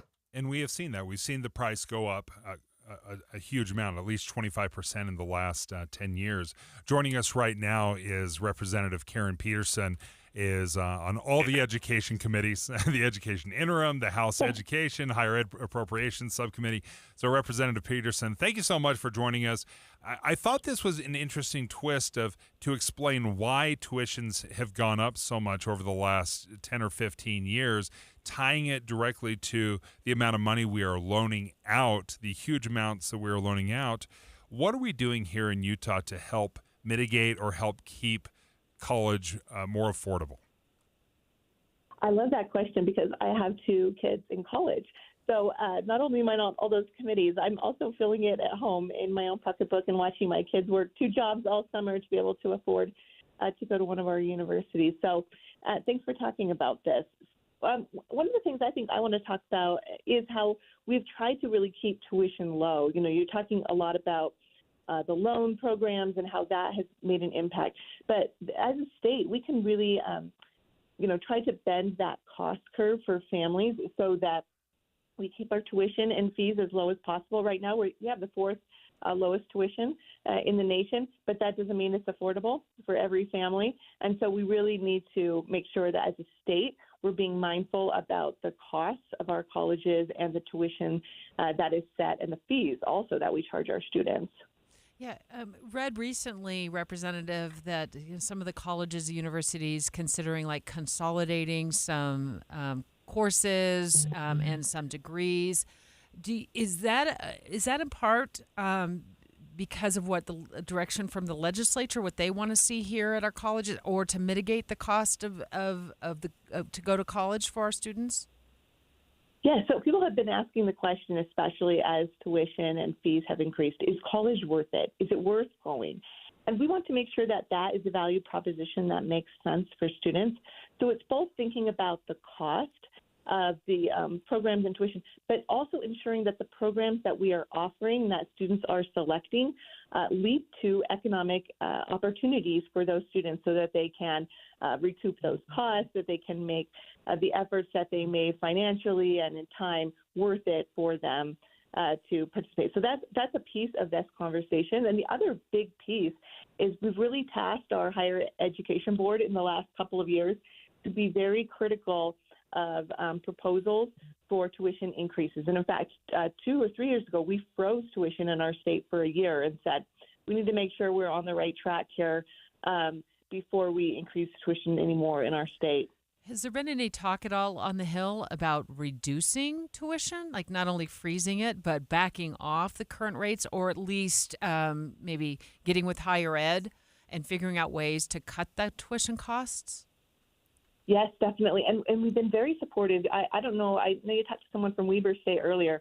I'm really excited about what they're doing on their campus and the proposal that they have to ensure that especially students receiving associate's degrees are paying a tuition that's more commensurate to the degree that they're receiving. So they are freezing their tuition for associate degree students. They're going to see some increase for bachelor's degrees and master's degrees. But they want to make sure, especially when we don't have a broad community college system in Utah, our regional college campuses really are playing that role of a community college, that students can come and get an associate's degree or a certificate there and pay not a bachelor's degree price for associate or certificate. And so I'm looking forward to seeing how that all plays out at Weber State, and I'm excited that they're willing to try it and figure out how they can ensure that college is still affordable for our students. Representative Peterson, thank you so much for joining us. I love what you said. We're the 4th lowest tuition in the country, but that still doesn't mean it's affordable. Thank you so much for joining us. In the 11 o'clock hour, the Commissioner of Utah's System of Higher Education calling the show. We'll ask him these questions and more, particularly about tuition and where he sees it going in the near future. Straight ahead, Jay Evenson joining the show. He dropped an opinion piece in the Deseret News. It's entitled, How the Tariffs Stole Christmas. Oh, I thought the Grinch only stole Christmas. Nope, Jay's up next with his take. The news of the day lands harder, when it affects you. I really want our stories to focus more on the human element. Focus on how it's affecting the mom and her children. I want us to go more in depth and really take a look at what is at the heart of the story and how does it affect your pocketbook or how does it affect your lifestyle. My name is Maria Chaleos. I invite you to join us from noon to 3 for Midday right here on KSL News Radio. Hi, this is Doug Wright. Love this time of year. The seasons are changing. We're all getting out into the great outdoors, whether it's taking the kids to their game on Saturday morning or getting away with friends and doing a little hiking up in the mountains. I want you to remember that at the end of that very busy day, it's time to go to Ruth's Chris Steakhouse and have the very best meal. It's waiting for you right now at 2 wonderful locations. I mentioned mountain activities. Well, Ruth's Chris Steakhouse is right there in Hotel Park City. There's so many wonderful things that are happening in the heart of downtown Salt Lake City. Well, there's a Ruth's Chris Steakhouse right here for you at 275 Southwest Temple. The service you get there is beyond compare, and the food is something to simply rave about. That entree is cooked exactly to perfection, just the way you like it. It's time. Make your reservations to Ruth's Chris Steakhouse, Hotel Park City, downtown Salt Lake City. Summer is right around the corner. It's time to spring into summer with Soda Weight Loss. Today is a new day. And a big day for you. Why? Why? Because right now, you'll get our biggest discount of the year. Do you know how good it feels to let go of 51 pounds of belly fat? And I did it without drugs, shots, or hunger. Because Soda Weight Loss works. Just look at all the Google reviews and all the thousands of before and after pictures. Soda Weight Loss has one goal, and that's to help you let go of the weight for good. So I lost 25 pounds. I was never hungry. It was very, very easy. I couldn't believe how fast the weight came off. Now is the time to join America's #1 weight loss company for client satisfaction and results. Hurry. Savings won't last long. Let's go. Get started now at SodaWeightLoss.com. That's SOTA weightloss.com. Soda is, say it with me, state of the art. This is the story of the one. As a safety manager at a manufacturing plant, he does everything he can to keep his coworkers safe. From finding ways to reduce risks to keeping safety supplies in stock. And for that, he relies on Grainger. Grainger offers a broad range of quality products and next-day delivery, so he can always play it safe. Call 1-800-GRAINGER, click Grainger.com, or just stop by. Grainger, for the ones who get it done. Get ready for Camping World's Red, White, and New Trade Event, May 15th through the 18th. Get the highest value for your RV guaranteed during the biggest RV trade event of the year. Shop the best RV deals in America with new RVs starting as low as $92 a month. Get ready for the holiday weekend with up to 45% off grills and 25% off product installation. Plus, we'll have free hats, free propane refills, free food, and fun for the whole family. Don't miss the incredible Red, White, and New Trade Event, May 15th through the 18th at your local Camping World. See dealer for full details and disclaimers. What's up, everybody? I'm Mike Wilson with Any Hour Services, and if you have a drain that's clogged or backed up, after you've tried the plungers and products, the next step usually involves some kind of drain snake or cabling equipment. You see, sometimes the blockage is far enough down the line that you need special equipment that most homeowners just don't have. That's where the Drains Department at Any Hour Services can help. A drain snake can clear most blockages and get the water flowing again, and clearing blocked drains is what our Drains Department does day in and day out. So if you're a homeowner with a drain line that's clogged or backed up and you'd like one of our drain technicians to come and snake the line for you, it's only $29. Yep, you heard that right. Any Hour Services will snake any drain line with normal access for only $29. Sinks, showers, tubs, toilets, floor drains, laundry drains, even that sewer main line that connects to the city. We'll snake any line for just $29. For help with your drain issues, call Any Hour Services at 801-443-7700. You can Google Any Hour Services. You can even schedule online at anyhourservices.com. No one helps more homeowners than Any Hour Services. 10:30 at KSL News Radio. I'm Andy Farnsworth. KSL's top local story this hour. Today, the father of a West Haven boy who starved to death is set to learn how long he'll spend behind bars. Shane Peterson pled guilty to a child abuse homicide charge and a slew of other charges in connection to his son Gavin Peterson's death. When he entered his plea in March, Judge Camille Nider said, "The fact that you're going to go to prison is a given." Prosecutors are asking for the maximum sentence possible based on the aggravating factors of the case. Based on the charges, he could serve less than a decade or up to life in prison. He's scheduled to be sentenced in Ogden at 4 o'clock. The Bureau of Land Management is asking for feedback on a potential project in Zion National Park. The project would work to improve campsites in the park along Route 9. The BLM says there's been a 164% increase in park visitors over the last 2 years, and this project could help with the overflow. Our top national story this hour from ABC News. Mattel says it'll increase toy prices to offset tariff costs. The toy giant withdrew its annual earnings forecast, citing uncertainty surrounding trade policies. China now accounts for 40% of Mattel's global production. ABC's Andrew Dimbert says the company is speeding up plans to diversify its supply chain from various countries. Your money at this moment, the Dow down 0.5%, 206 points in the negative since opening at 41,010. Coming up, showers are on the way out later today. KSL weather's next. KSL News Time, 10:31.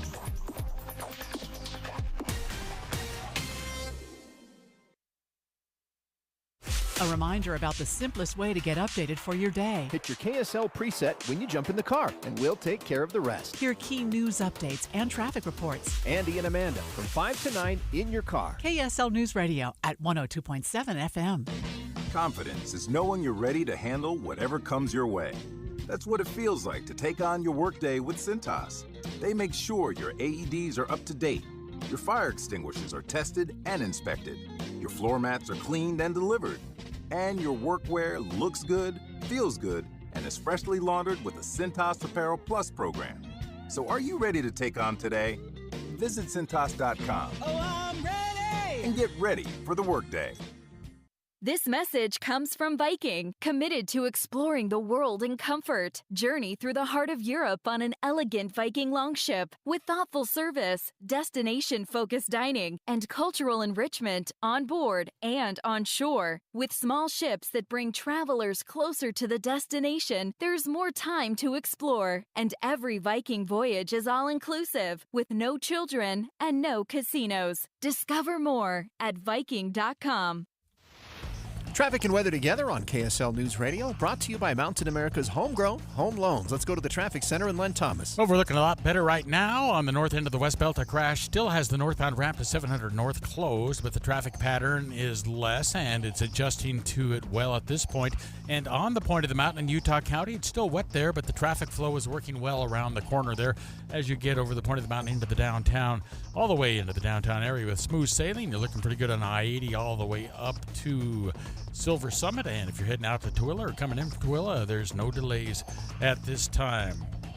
Water belongs in pipes, not in your yard or on your floor. Call Utah Utility Pro, your leak detection and repair specialists. Water, sewer, main, and gas lines. Utah Utility Pro, utahutilitypro.com. I'm Len Thomas in the KSL Traffic Center. KSL weather will only get up to 64 degrees today, but then the showers move out. We get a lot of sunshine the rest of the week, and we'll be in the upper 80s by the time we reach the weekend. Not even at 50 degrees, though, right now. It's only 47 degrees and mostly cloudy in Salt Lake. I'm Andy Farnsworth from the KSL Common Spirit Health Studios. Listen online at kslnewsradio.com. We're Utah's news, traffic, and weather station.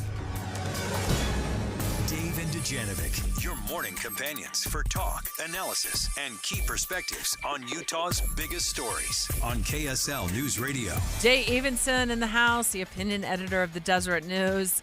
We got to talk about this. Is an opinion piece, Dave, entitled "How the Tariffs Stole Christmas." Oh my goodness! You know what? Let's hear it. Let's walk me through it, Jay. How did the tariffs steal, or how are the tariffs going to steal Christmas? Well, the question is, when is Christmas if you're a toy store, toy seller? And it's right now, because you have to order. Look, 80% of our Christmas toys come from China. 90% of other things related with Christmas come from China. It's amazing. So you have to order those things now in May, because they're going to load them on a big barge, a slow boat from China, and it's going to take them until the fall to get to the port and go from the port to your store. And so, but the toy owners are saying, well, we're not sure if there's a 145% tariff on Chinese goods right now. including toys. Do we order those now? Do we wait a couple of weeks to see if that goes away? We can't wait too long because then there won't be a Christmas. Some experts are saying you can expect shortages, long lines, at really high prices come this Christmas for toys. That's going to be kind of a disaster for not only parents but grandparents, and I think it's something we need to do something about. Have you heard what President Trump said about this? I think this was just last week. You know, somebody said, oh, the shelves are going to be open. Well, maybe the children will have $2 instead of $30, you know? And maybe the $2 will cost a couple of bucks more than they would normally. First, I never had a Christmas where I gave my children $30. Yeah, nor do I think we ever accumulated a total of $30, unless they were a $1 doll from the dollar store or something like that. Maybe they had a couple of those, if that. But even the president seems to be leaning into this idea of a thin Christmas for our kids. It was a tone-deaf thing to say, right? A rich guy saying that to people who can't afford $30. But I think if you read between the lines on what he said, it's that these tariffs are probably going to remain because he said, oh, and those $2 might cost a little bit more than they did normally. They're going to cost a lot more. And, you know, the New York Times gives an example. There's a woman who owns a small toy store. She already made a small $30,000 order from China, and that order is going to come. And with 145%, that's actually going to cost her $43,500 in tariffs before she has to pay the $30,000 for the order. So the shipment in and of itself is almost a total of $75,000 if you include the tariffs? Yes, that's what 145% tariffs does. And her reaction is, I can't do it. I'm going to have to go out of business. And a lot of toy sellers are reacting the same way. They can't support that unless you want to spend 2.5 times the normal price for a toy. Well, here's the thing is just because it costs more doesn't necessarily mean we need to spend more. We can choose ultimately to say, I'm not going to buy that doll. I'm not going to purchase it at that price. And this is something we do not want to hear. We never want to be told, use less or consume less. We don't want to hear it in our diet, and we don't want to hear it in our spending habits. But that doesn't mean necessarily that this is bad advice, right? I mean, I think what this has done for me, what these tariffs have done and kind of the panic, is it has made me re-examine what I really need. How many wants am I purchasing versus how many needs am I purchasing? And I'm looking at things a lot differently in our household budget. I think that's a really good observation. And I try to make that point here that everybody needs to step back and kind of examine what Christmas means to them. And what would make for a good Christmas, whether that's homemade gifts or you know whatever. Is it really about getting toys from China, or is it about something else? Okay, but here's the deal, gentlemen. We could have done this all along. I personally have never needed a president or anybody in Washington, D.C. tell me how to provide Christmas for my children. I'm the mom of the house. I was the CFO of the checkbook, and I knew exactly what my budget was. And never during any Christmas season did any of my kids receive $30 to begin with. We were very, very budgeted to the point at times I had to get over my own personal guilt that I didn't shower my kids with more gifts. So I just, Dave, you said it's helped you re-examine. That's great. I think that's awesome that's what you've been able to do with your budget. For me, however, I was already pretty much living frugally all these years to the point where we were actually putting the money we weren't spending on our kids for fun and toys and games into a college savings account. So I was doing that without the advice or the direction of the president. I don't want to spend 145% more money on something I might not have even bought anyway because I'm pretty frugal. And my kids kind of like tease me sometimes about how frugal I've been over the years. Like I remember when we were all taking when we were taking one of our kids to Kansas to go to college, where she'd gotten a scholarship to play softball. And my son was joking, like, Mom, when are we going to have something other than the generic cereal like they have at the hotel here?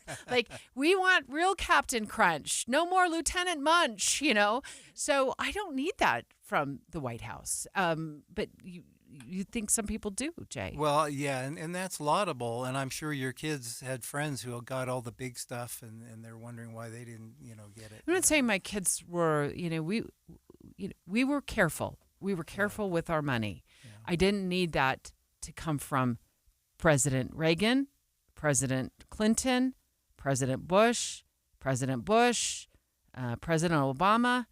I didn't need, and I don't need it to come from the White House now. That's what I'm saying. Yeah, and I think statistics will show that most people are not that way, particularly when you look at the bump in credit card debt that comes every year in November and December.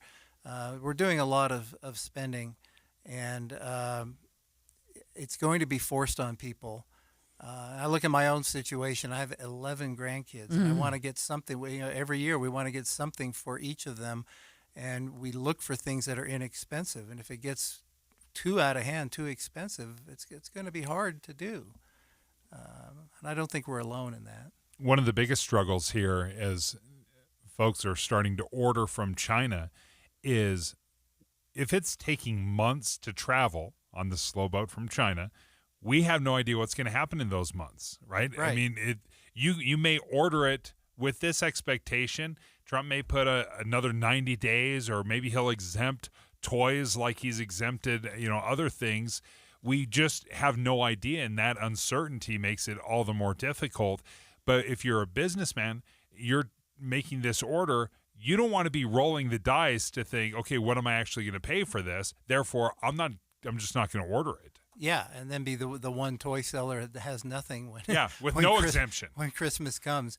Well, the Toy Association, and by the way, that's something that I think would be a lot of fun to work for. They are lobbying to have exemptions for toys. We'll see how that goes. Do we think that? I don't know that we've seen yet what in terms of the supply with toys hit the stores yet. I think there's a lot that remains unknown with this. If the ports aren't seeing the number of ships show up. Yeah. There are a lot of items in warehouses right now that are not subject to tariffs, so it may be a good idea to actually do some Christmas shopping right now. Some toy stores are looking to Vietnam and other places, but shipping costs are going up all over the world because of these tariffs. And it's going to be more expensive. Just plan on it.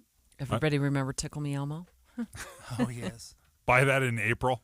Buy it in May. That's the time to get it. Jay Evenson, thank you so much for joining us, the opinion editor with the Deseret News. Make sure you read his stuff, How the Tariffs Stole Christmas, at Deseret.com.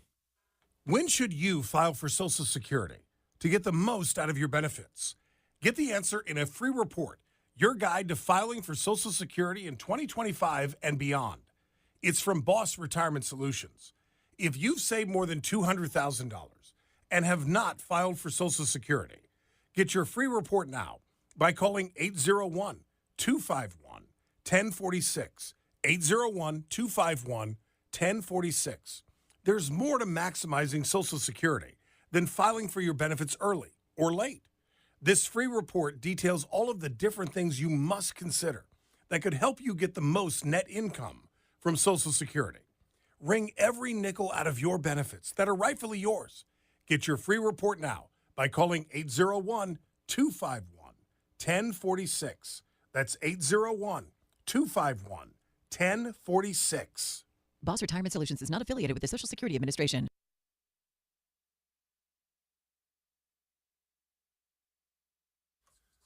Hey, let me tell you guys about a little My Hearing Centers this week. The movie show is brought to you by My Hearing Centers. Schedule a hearing evaluation and be entered to win a set of premium hearing aids by tuning in Friday from 10 to 1. Hey, Green Gobbler here. So you've got a clogged drain in your bathroom. Water in the sink's overstaying its welcome. You're spitting today's toothpaste on top of yesterday's toothpaste. You hope that it'd go away. Yeah, clogs don't just go away. I make them go away. I'm Green Gobbler, the only clog dissolver you need. I'm bleach-free, safe for your pipes, and I work. Guaranteed or your money back. Because I never met a clog that was going to unclog itself. Green Gobbler. Let the gobbler get it. Get ready for Camping World's Red, White, and New Trade Event, May 15th through the 18th. Get the highest value for your RV guaranteed during the biggest RV trade event of the year. Shop the best RV deals in America with new RVs starting as low as $92 a month. Get ready for the holiday weekend with up to 45% off grills and 25% off product installation. Plus, we'll have free hats, free propane refills, free food, and fun for the whole family. Don't miss the incredible Red, White, and New Trade Event, May 15th through the 18th at your local Camping World. See dealer for full details and disclaimer. Dave and Dujanovic. Dave and Dujanovic. This is just so tragic what we saw happen on Saturday. You got a group of teens playing with airsoft guns around the Weber River. The Weber River.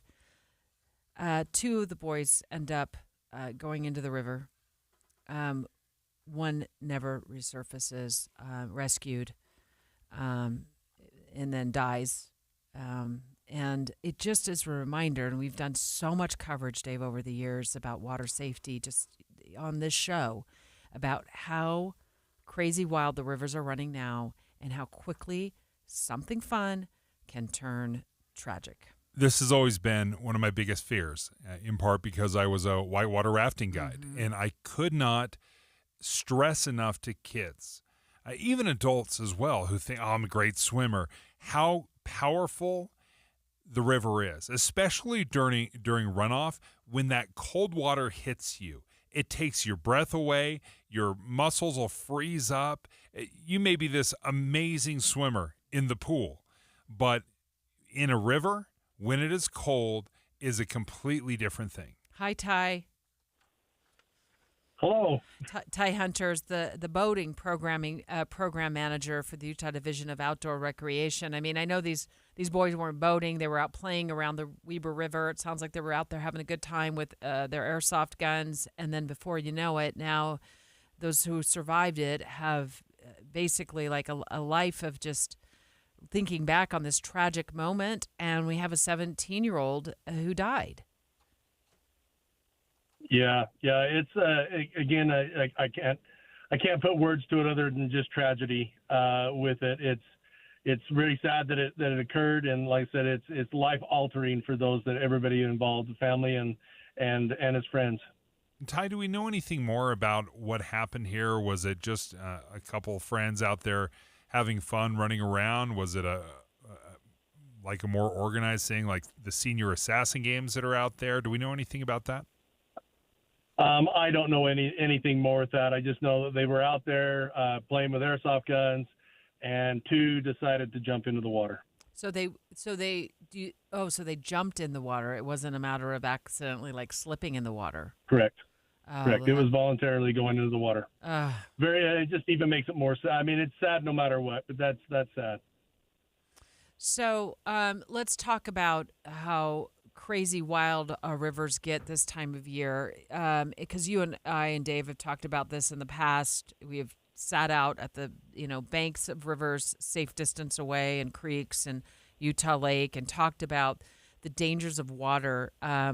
Let's talk about how fast our rivers are running right now, and we just got another dose of rain and I guess snow in the high country, so I think we're in for this for a while. Yes, we are. It's runoff time, and so that's going to be occurring at least for this month, the rest of May, and quite likely we'll see it starting to settle down in June with that. Like I said, I'm not a hydrologist, so I'm not going to be able to have a perfect prediction on that, but it's runoff season, and we need to be careful of our waterways around the state, and it's just it's mesmerizing to go and watch and see the power and force. And as Dave said, it is powerful. It's more than what we can even imagine doing, and the best swimmers can get themselves in a lot of trouble real fast. So the biggest thing we can say is stay away from them. And if you are going to go in prepared, go in with a life jacket, and know your abilities and stay within them. Can you give us an idea of what is going on with the Weber River right now? Is it really high and fast moving, or is it one of those situations where it looks innocent enough that maybe you could play in? I'm gonna make an assumption. I haven't been to the site, so a lot of times we have that term as what assumptions do to you and I, type of thing there. So I'm gonna put this as growing up in that area. It has some swiftness to it, nothing like above the diversion that occurs around 21st Street and stuff at the diversion there.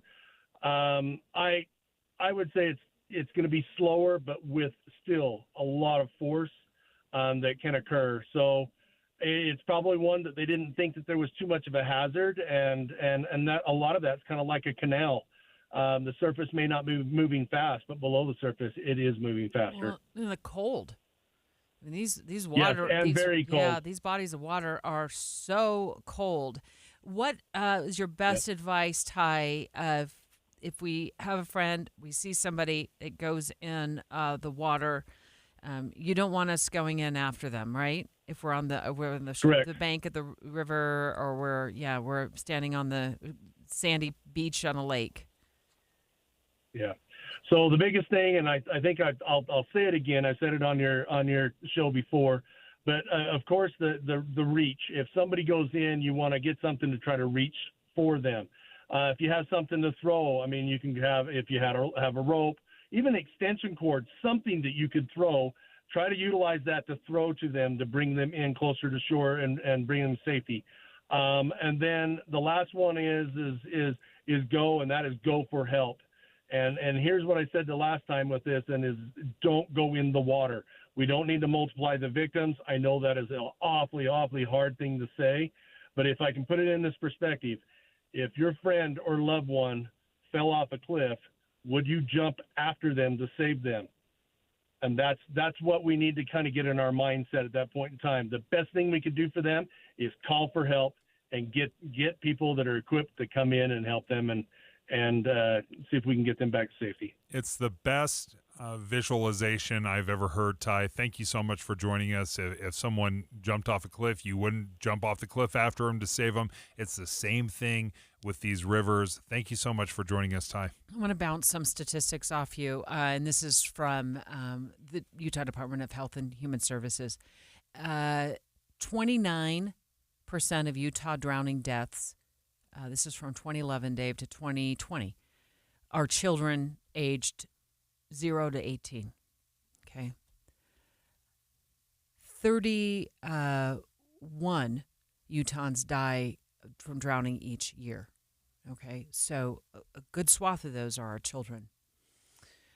68% of Utah drowning victims are male. We are overly confident. I think you're right. I can't disagree with you on that. And I've seen it time and time again, having spent so much time on the river, and we try to make it as safe as possible, and we always wear our life jackets, but I would see people just playing along the edges without their life jacket, and they just do not realize that if you get caught in that current, it can just sweep you off your feet. And as soon as you're off your feet, you can get sucked into that current in just a matter of moments. And next thing you know, you're just fighting. And that cold water, especially right now with the runoff coming off, it is ice cold. It's freezing cold. And it's going to take your breath away. Your muscles will tighten up. You can cramp immediately. It doesn't matter how good of a swimmer you are. If you are not accustomed to that cold water and being in it and staying calm, you're in real trouble. The most common locations where Utah children drown, 21% happen in a bathtub. So they're in our own homes. 28% happen in swimming pools. Much more common where I grew up in Phoenix, where there are a lot of swimming pools. However, people here still have swimming pools. Sometimes there's those little kiddie pools even that can pose a problem. And, of course, we have public pools. Thankfully, we have lifeguards when people get into trouble at those. This is the statistic that really stands out to me when it comes to our children. Any drowning is one too many. Majority of these are preventable. Occasionally, there's the one that, a child gets away and then slips into a situation that parents can't help. 34%, though, happen in open water, the river, the lake, a canal. So when we are out and about, as the weather warms up and the runoff continues, you got to know where your kids are when you are around a body of water. I just used to put my kids in basically like the body armor of all life jackets, and you got to keep them in those. As miserable as they are, as hot as it is, it keeps them alive. The main character in every news story is a real person. I want people who listen to Midday to listen to the show and think it is about them. They're hearing a story that touches them in some way. The main character in every news story is you. Whether it is their pocketbook, whether it is their child's safety, people should hear something that is more thought-provoking. Midday with Maria Chaleos. All new noon to 3 on KSL News Radio. It's kind of cloudy out there, but it's going to get a little warmer in the next few days. It's time to probably tune up your air conditioning unit. Do you know who to call? I got someone for you. Mountain Home Services. That's right. And they not only focus on your air conditioning, but, maybe it's your entire HVAC system you need help with. I'm thinking about like last night, Dave. It got chilly enough in my house that I actually had to turn the heat on. Got to fire it up. Yeah, so Mountain Home Services is your go-to, not only for that, but also your plumbing, your electrical. And it all comes with this upfront pricing guarantee. Now, you've probably been bitten by the bid bug in the past where they come out, they give you this incredible bid, you hire them, and they're like, oh, it was a little bit harder, more difficult, more expensive than we thought, and then your invoice is not what your bid was. That doesn't happen with Mountain Home Services. They have an upfront pricing guarantee. Which means no hidden fees, and you get that 100% satisfaction guarantee. Go ahead and call them right now. Ask about the special offers they have for KSL listeners. 801-543-2222. That's 801-543-2222. Or you can look them up online. Maybe that's more convenient for you. So here's the website, mountainhomeservices.com. Again, mountainhomeservices.com. Wednesday on KSL, grocery delivery apps. We use them for convenience, knowing there are fees. But the KSL investigators found a sneaky surcharge that they are not telling you about. Wait until you see how much it's adding to your bill. 3 delivery apps. It does not give me this option. 2 investigators. 25%, that's nothing to laugh at. 1 story you won't want to miss. Cost of convenience, sneaky app surcharge. Wednesday at 10 on KSL. Are you looking for a fun way to get your kids outside and off their screens this spring? Try flower gardening. Starting a beautiful flower bed or easy container garden is a great hands-on way to spend quality time together while teaching kids about nature. They'll love digging in the dirt, picking out their favorite flowers, and watching them bloom, all while making real, lasting memories. Plus, gardening is a great way to slow down, soak up some sunshine, and enjoy the fresh air as a family. This is Brian with Olson's Greenhouse, and my family has been growing flowers with care for 4 generations right here in Utah. Whether you have a big sunny backyard or just a small shady front porch, our colorful, locally grown flowers make it easy to add beauty to your home. So this spring, start with a new family tradition, one that grows with your kids. Get inspiration at Olson's Greenhouse Gardens on Instagram or find a garden center near you at ogg.com. That's ogg.com for Olson's Greenhouse Gardens. Over the years, you've brought opioids into your home. They helped when you were in pain, and you held on to them just in case. But holding on to opioids puts your family at risk. Learn more at www.fda.gov/drug disposal. Dave and Dujanovic. What our listeners need to know is what's going on behind the scenes. We hold weekly meetings on how to do our jobs as talk show hosts, as journalists, better than we did them yesterday. There's some very conservative voices. There's some very liberal voices. But there is space for both. And we're not at each other's throats. We're not yelling at each other. We're having a discussion. Listen for Dave and Dujanovic 9 to noon on KSL News Radio.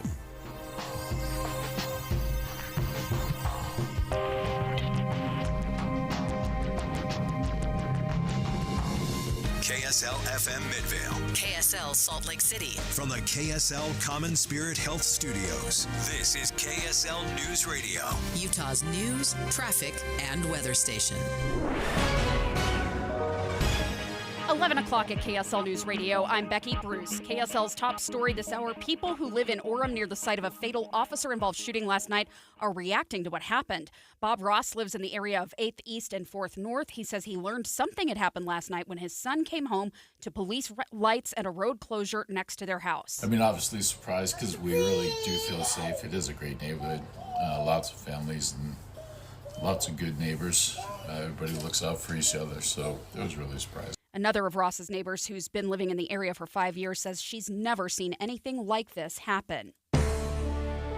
Our top national story this hour from ABC News: the FBI now tells ABC it has more than 250 separate investigations running, all centered on the same group. A shadowy online global network called 764, which wants governments toppled and the world in chaos, but which also targets kids on social media and gaming platforms, befriending them before demanding violent and sexual content from them. That's ABC News Chief Justice Correspondent Pierre Thomas. Tomorrow is the deadline to get your state-issued ID switched over to comply with Real ID standards nationwide. Driver's license offices across the country say they've been seeing a huge uptick in renewals this week. Your money at this moment: the Dow down 336 points, S&P 500 and NASDAQ also both in the red at this hour. Coming up, clearing skies this afternoon. KSL weather is next. KSL News Time 11:01.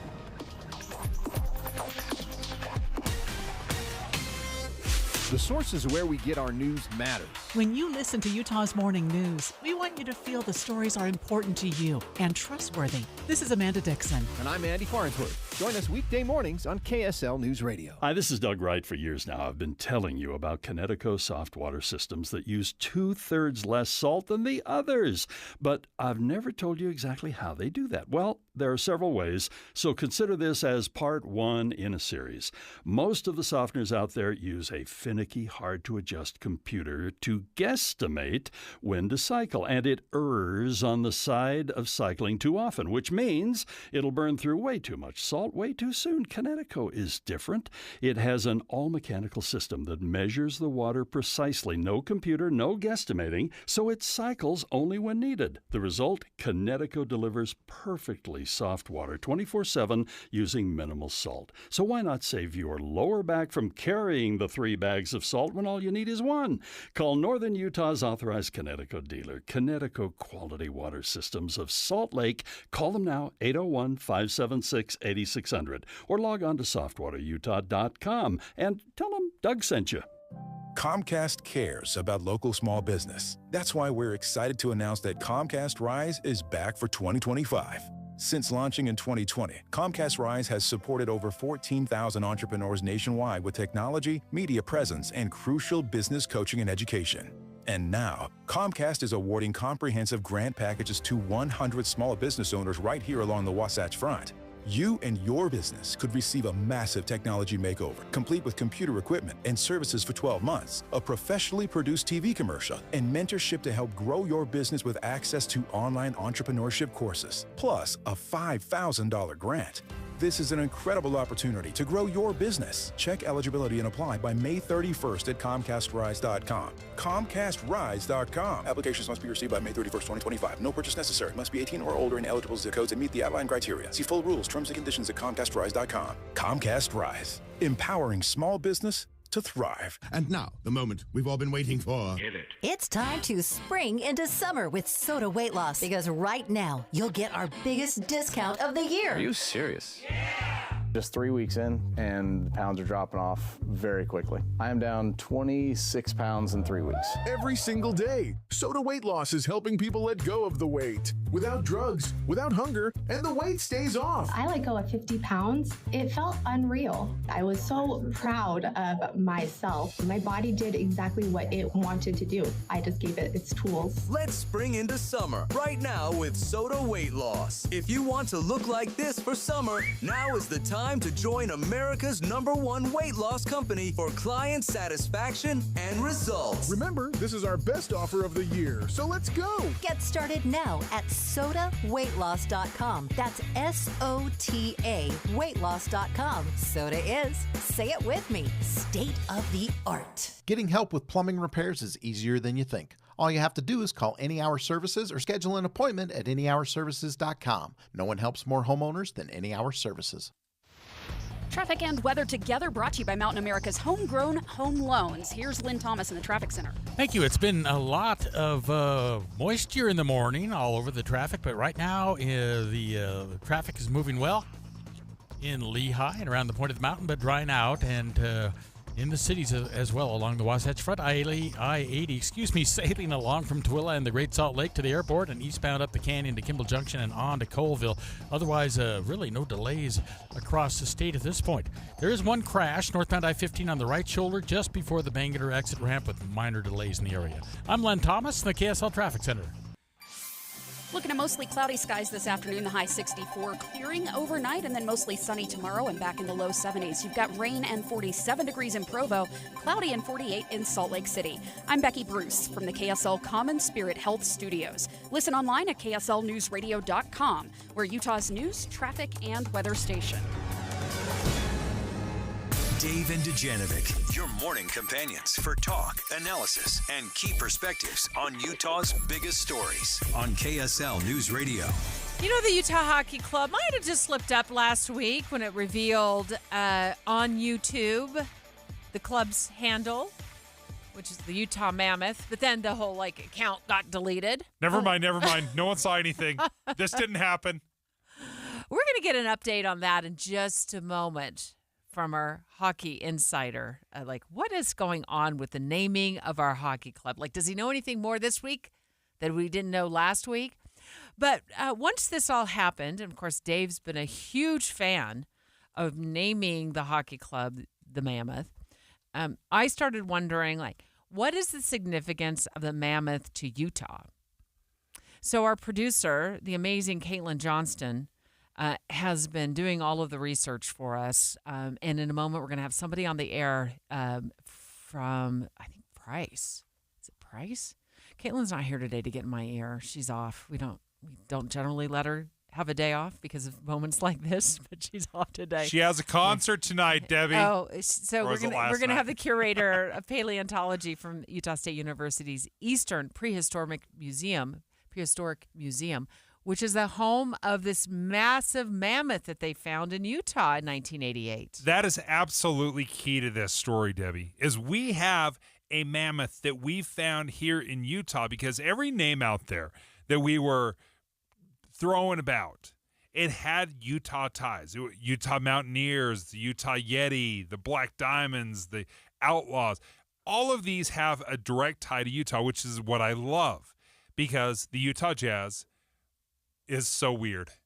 I love the Jazz. I love the name, but there's no Jazz history. What's the Yeti tie? Besides my mug that I ordered the abominable snowman, obviously, that lives up in Little Cottonwood Canyon. You don't even know about that. But you really want the mammoth, and this is one of the fan favorites, too. I think this is the number one and only choice out there. So before Caitlin left on her one day off, she did a phone interview with a woman by the name of Martha Hayden. And I'm going to try to say this without garbling it. Martha is a paleontological assistant with the Utah Geological Survey. At least she was back in the day. She was at the site where they discovered the mammoth. She was there. For the Huntington Mammoth in 1988. And she tried, I listened to the interview twice, she tried to describe where they found this thing.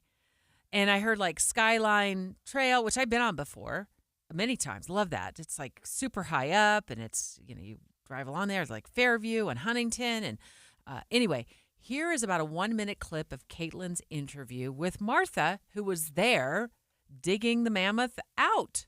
Dave and I and a couple of other volunteers drove up that day and saw, there was a mammoth tusk and also a humerus, the front leg bone that they had pulled up out of the bog deposits. We went back and gathered equipment, supplies to excavate it. So for the next 5 days, we went back there every day because it ended up being a complete skeleton of a mammoth. One tusk had broken out and another tusk had fallen out, but you can see from the map that it was definitely either articulated or associated skeleton of one animal. And it was about 80 to 90% complete. So but it means it probably died right there in this, muddy deposit. So It died right there, Dave. In the bog. They found it. It's incredible. So I went to the Utah State University's prehistoric museum website, and it says the Columbian mammoth, and they parentheses Huntington mammoth. They call it a magnificent animal discovered in 1988 in the Manti La Sal National Forest. 15 feet tall, about, looked a lot like a modern elephant, and they think he was about 60 years old when he died. Maybe between 11,500 and 9,500 years ago. And Martha, who Caitlin spoke to yesterday by phone, was actually there. And I said digging out, I meant excavating. I'm going to start using my proper terms. Joshua Lively, PhD, curator of the I can't say it, paleontology? Is that, I say that right? Yep. Okay, and we That call is you correct. And we call you doctor, right? That's fine. Or Josh. Doesn't matter to me. Well, Dr. Josh with Utah State University's Eastern Prehistoric Museum. So is this museum in the lovely town of Price? We are, yes. So it's been in Price since USU Eastern was College of Eastern Utah, and I think it actually got its start when it was called Carbon College back in 1961. But got taken under the USU umbrella as USU Eastern back in 2010. But yeah, we've always been the prehistoric museum. So give us an idea, finding a complete skeleton or 80-90% complete skeleton of a mammoth, what is the significance? Are these things popping up all over the place, or is this a rare find? It's a really rare find, and mammoths aren't uncommon in Utah. In particular, along the Wasatch Front, on all of the Bonneville shoreline benches where you might hike or mountain bike, mammoths, at least pieces of mammoths, pop out all the time. Teeth, super common. But, I think we're maybe having some prehistoric problems with your cell phone reception there, Doctor. Oh, maybe. Go ahead. You're saying we're finding pieces Go ahead. around the Wasatch Front. Yeah. So you definitely have mammoth fossils along the Bonneville shoreline benches there. So definitely find them there, but never a complete mammoth like this one. So this thing just on your website just looks huge, and particularly its tusks. The tusk size is significant. I mean, I think that's one of the things that stands out to me with the mammoth is just the size of the tusk. Yeah, absolutely. Yeah, and if you go to the zoo and see elephants, I think they took the elephants out of the Salt Lake Zoo, didn't they? But you might think, oh gosh, a male elephant has these huge tusks. They're actually way smaller than a Columbian mammoth tusk. Yeah, and can people come see this? Can people come see this mammoth at the museum? And how much does it cost to get in? Absolutely. So the our admission's pretty cheap. I think we just had to increase our admissions to $7 for an adult, but you can actually we have a family rate. You can get a whole family in for $20. And they can come see the skeleton of this mammoth and other findings as well? Absolutely. So we have a cast of the mammoth on display. The bones themselves are extremely fragile. So we have those in our collections facility on campus. We have a couple of original bones as well as a piece of the tusk on display. We'll show folks the actual mammoth bones if they come for special tours, like on our free days and everything like that. But you can see a full mounted cast of the Huntington mammoth at our museum right in the Hall of Archaeology. We're speaking with Josh Lively, curator of paleontology with USU Eastern Prehistoric Museum. So is it fair to say that this is not necessarily a one-off? Or did these mammoth travel in herds? How did they live? Yeah, so we often will look to modern elephants as an analog for for mammoths. We do this with a lot of animals. Unfortunately, they're all dead. We can't observe them living. So we look to their closest living relatives, the modern elephants, and obviously live in herds. But we know mammoths most likely traveled in herds, or at least somewhat of a family group, because we find them buried together oftentimes. So this one kind of being on its own, maybe it's an old bull that was looking for food and got stuck in this bog. But we know from some other spectacular fossil sites around the world that mammoths lived and then sometimes died in herds. Okay, Doctor, before we let you go, I hope you can hear me ask this question, because I think this is the most important question we're going to ask. If you had your choice, would you prefer that the Utah Hockey Club be named A, Utah Hockey Club, B, Wasatch, or C, Mammoth? Oh, it's got to be the Mammoth. I mean, I think it's a no-brainer. I think it's a really cool mascot. Just objectively pulling back away from my career, I think it's a really neat, has a neat opportunity for a mascot, for branding, for all this sort of thing. We're in the Central Division, so we've got the Nashville Predators that have a saber-toothed cat as their mascot. Ooh. And we're always going to be crushing Nashville, so why not be a mammoth? I love it. You're so right. Go ahead. But also, it is the Huntington mammoth specifically is a really important scientific part of eastern Utah, and it's honestly one of the most famous mammoths on the planet. So. Mammoths aren't only native to Utah, obviously, but, ours that we have here is very special. So I think it would be great to have the hockey team honor that. You sold me.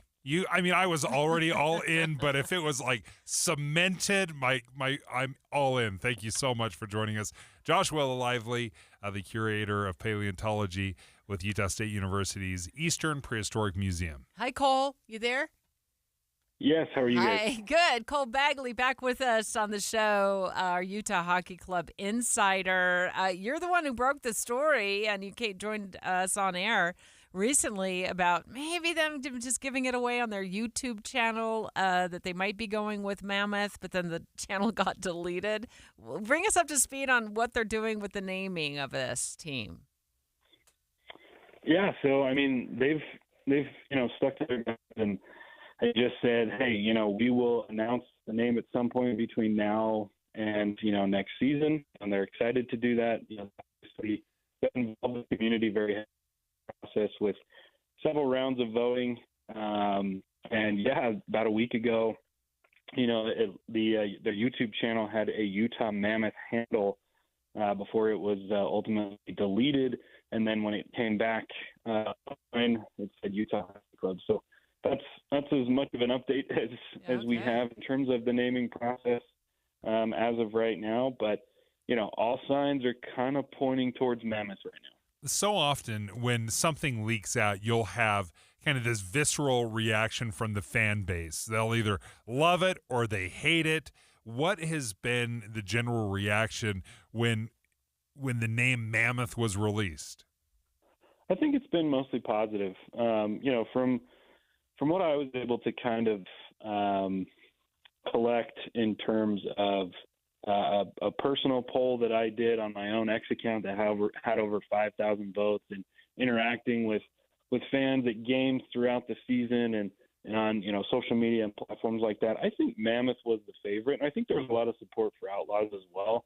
I think Mammoth was the clear favorite in terms of, the name, the branding, the logo that was associated with it. I know you guys were just talking, with somebody who had, kind of discussed, hey, this better represents Utah. And, this seems to kind of go Utah very heavily into the mountains and the snow. And, Outlaws just doesn't really match that. I don't think that Utah Hockey Club is kind of a long-term name. I think Utah Mammoth just really, goes with what they're trying to build here in terms of branding. And Cole, to be clear, when I listed off some choices for the doctor who joined the show, who is a curator of the museum there in Price, that you can go and see the Mammoth, I said Wasatch, but that name is out of the running, right? Correct. Yeah. So it was, I mean, Yeti was kind of the early favorite, but they tried to work with Yeti coolers and they couldn't come to an agreement. So then they introduced Utah Wasatch, and almost overnight that was rejected by fans across the board. And actually, I was covering a game for the Utah Hockey Club in Vancouver, and they were actually kind of poking fun at the Utah Hockey Club, sharing the possible names, and they brought up Wasatch, and the guy on the PA system goes, "What's a Wasatch?" And I think that is very clearly why that name kind of fell apart, because it's distinct to Utah. It can be unique, too distinct, but though. I think it can be too distinct. And I think I get outside Utah, people have a hard time pronouncing it, even though it's not that hard. But it's still, and also, like, what is the mascot? Is it a mountain range? That doesn't really work. You want something that can run around on the floor and do backflips. On a mountain range would have a mascot would have a hard time doing that for sure. And so I suppose when they finally release the name, I would think it wouldn't be a soft launch, like launching it as the Twitter handle or something like that, right? That maybe this was just an inadvertent mistake that happened, and when they do it, I would imagine they'd go big. What are your thoughts, though? Yeah. I think they're going to make a big deal out of this. I mean, they've made a big deal about it the whole way, from the very beginning when they allowed people to vote online, to holding very private, personal voting, and at the arena for a 3-4 game stretch during the season. I think they want to make this a big deal, and have a big reveal in terms of how they release it, and what all the new branding is going to look like in terms of the jerseys and the hats and the logo and all that stuff. Yeah, I anticipate that they'll make a big ordeal out of this. Cole, thank you so much for joining us. Cole Bagley, Utah Hockey Club insider with KSL Sports. Thanks, Cole. So after talking about the discovery of the mammoth and better understanding the significance of the mammoth to Utah, are you heels in? It just digging those heels in on this. I could not be deeper in this into this bog. Just where they found that mammoth. Like, I'm right there alongside, buried 10,000 years ago into this bog. The mammoth is so fantastic for a name. And one thing we just have to accept is this is going to leak out. You cannot keep these things a secret. There are too many people that know, too many behind the scenes. Mm-hmm. You've got to order shirts and logos and colors. You've got all this going on. So if you're expecting this huge reveal that is like, oh, wow, we never saw that coming, that will never happen. So we found out the name a little bit early. Let's lean into it. We love it. It has great ties to Utah. Let's do it. I need the hat right now. Well, as a journalist, I'm a little in favor of the leak. You want all the leaks. A little bit of a bias, right? And I think you're right, Dave, to your point. I used to say when I was a reporter, if one person knows, me, a lot of people know. Yeah, everybody knows. Yeah, so if something is leaked to me, odds are, or I know something, a lot of other people know it. But when it happens, you better believe we will go big on it right here at KSL News Radio. And we don't really know when it's going to happen. Maybe sometime soon. Yeah, it's got to be enough time. Yeah. You want it to be exciting. It's obviously going to be before the season. You've got to change all the decorations in the Delta Center, so you've got to account for all of that as well. But I think it is so cool that we found this almost completely intact mammoth in Utah, 90% complete. They have this incredible museum. You can see it. It brings it home. This is a slam dunk. I really liked Yeti. Yeti was really unique, and it was a great name. It's unfortunate we didn't land there. But the more I think about Mammoth, the more it makes sense. And I've fallen in love again. I found love once again, Deb. That's awesome. Straight ahead, in light of this week's announcement that the Trump administration would start issuing debt collection notices to people who are behind on student loans, we thought it'd be a good time to have a critical conversation with the commissioner of Utah's system of higher education. And so he's going to be on the line with us straight ahead to answer our questions about this move this week and also the cost of tuition for students who want to attend college here in Utah. The main character in every news story is a real person. I want people who listen to Midday to listen to the show and think it is about them. They're hearing a story that touches them in some way. The main character in every news story is you. Whether it is their pocketbook, whether it is their child's safety, people should hear something that is more thought-provoking. Midday with Maria Chaleos. All new noon to 3 on KSL News Radio. Are you looking for the perfect downtown lunch spot? The Garden Restaurant at Temple Square is opening on June 30th in Salt Lake City. Enjoy a reimagined space and a fresh, healthy menu featuring handcrafted sandwiches, rich soups, unique salads, and their famous homemade pot pies. You'll see and taste the difference in every menu item. The Garden is perfect for lunch meetings, taking a break while out shopping, or a spring stroll downtown. Visit the reimagined space with remarkable taste. Grab and go or stay and dine in using a new online ordering option. Find entry from the ground floor of the Joseph Smith Memorial Building, open Monday through Friday, 11 to 3. Visit thegardenslc.com to learn more. Fresh flavors, iconic location. The Garden Restaurant at Temple Square is opening June 30th. Hope to see you there. thegardenslc.com. Are you living with dry AMD? If so, you could be on the road to geographic atrophy, or GA, a condition that leads to retinal cell death and permanent vision loss.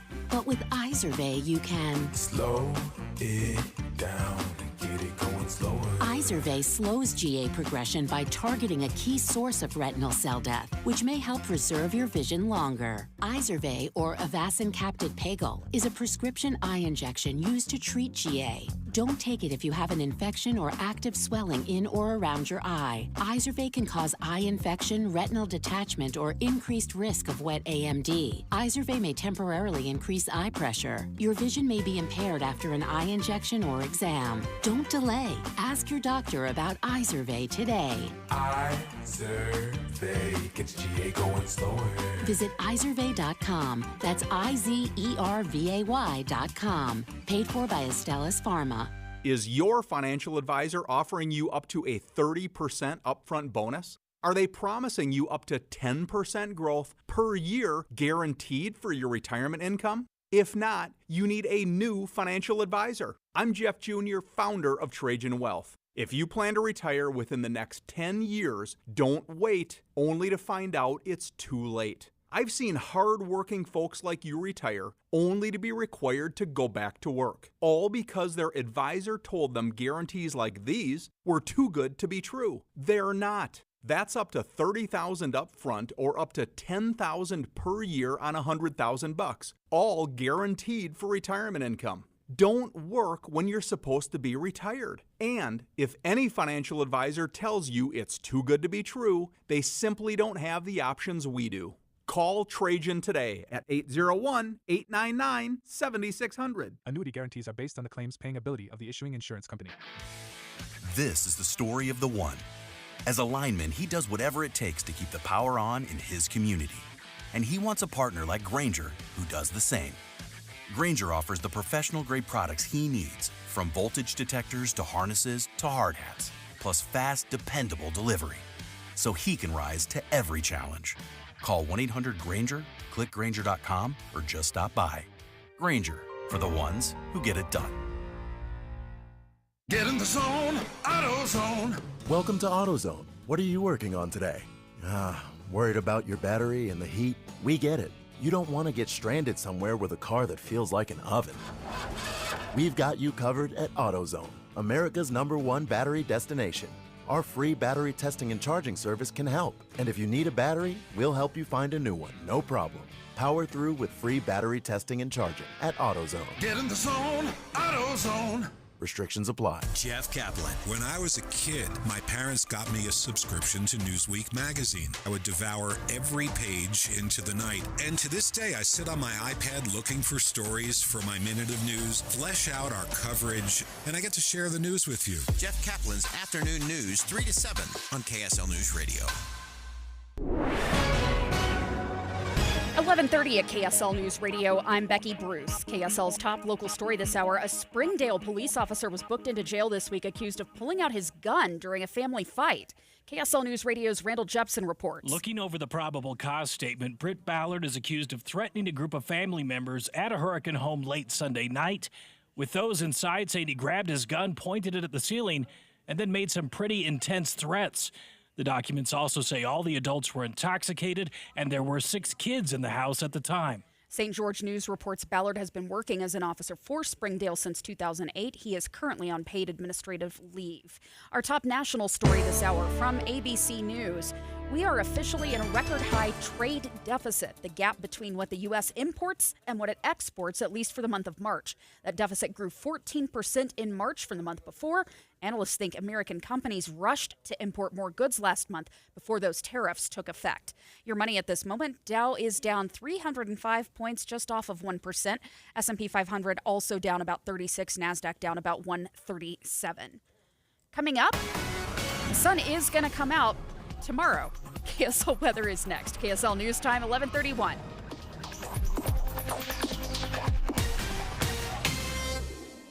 Mornings are for recharging. And they're for starting your day right. We volunteer to join you in the car. Get news and weather at 102.7 FM during the most important part of your day. Andy and Amanda, each morning between 5 and 9 on KSL News Radio. There's a lot of different options out there if you're looking to lose some weight. And I think we've all probably tried a little bit of everything. But let me tell you about Salt Lake City Fat Loss. If you want to lose some weight without surgery, without injections, no insane point counting where you've got to enter every single candy corn that you eat into an app. If you don't want to do that and you don't want to do any insane exercise routines or have prepackaged meals that you're sick of by week 2, Salt Lake City Fat Loss is phenomenal. I was so happy. About a year and a half ago is when I joined it, and I saw incredible results. I lost 25 pounds in just the first 30 weeks, 57 pounds overall. I felt amazing. So if you're interested, go ahead and reach out to them. Right now, you're going to get an extra $200 off the program. There you go, a little special. If you want to lose some weight, make sure you reach out to them. Get that free consultation.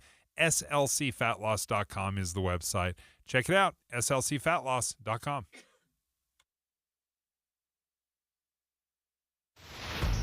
Traffic and weather together brought to you by Mountain America's Homegrown Home Loans. Here's Ricky Meese. We do have a small accident. Only 2 vehicles involved northbound I-15 right on the Bluffdale-Draper line, about 146 south. So before you get to the Bangerter Highway exit on the northbound side, and it is out of traffic on the shoulder. Another true David versus Goliath miracle movie from director T.C. Christensen. See Raising the Bar, the story of high jumper Alma Richards' journey from rural Utah to an Olympic gold medal, in theaters now. Ricky Meese in the KSL Traffic Center. Mostly cloudy this afternoon with a high of 64 degrees. The clouds are going to clear out overnight, and then the sun will be out tomorrow. Mostly sunny and a high in the low 70s. Right now, mostly cloudy and 50 degrees in downtown Salt Lake City. I'm Becky Bruce from the KSL Common Spirit Health Studios. Listen online at kslnewsradio.com. We're Utah's news, traffic, and weather station. Dave and Dujanovic, your morning companions for talk, analysis, and key perspectives on Utah's biggest stories on KSL News Radio. So far this week, we've had in-depth coverage when it comes to student loans and student loan debt and collections.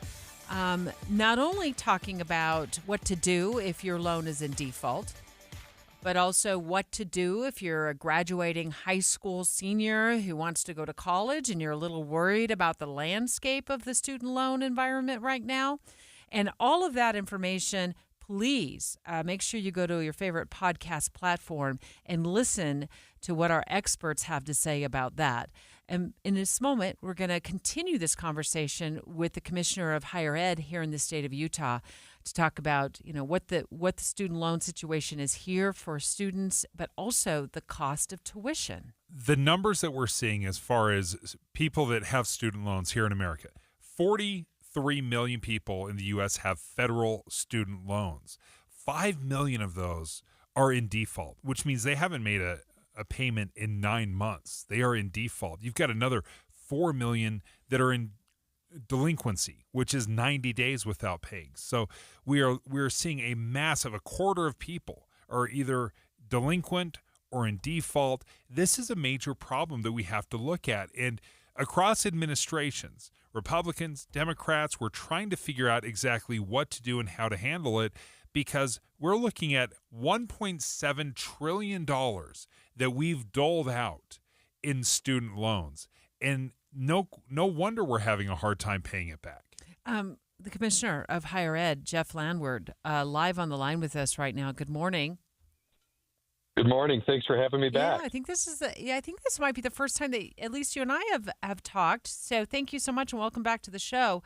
I was pleasantly, I guess, surprised to learn that our colleagues at KSL 5 TV talked to you about this. And what I was pleasantly surprised about is that we don't seem to have the same issues here in Utah with student loan debt that we're seeing across the country. Can you expand on that and fill us in on what we know about that?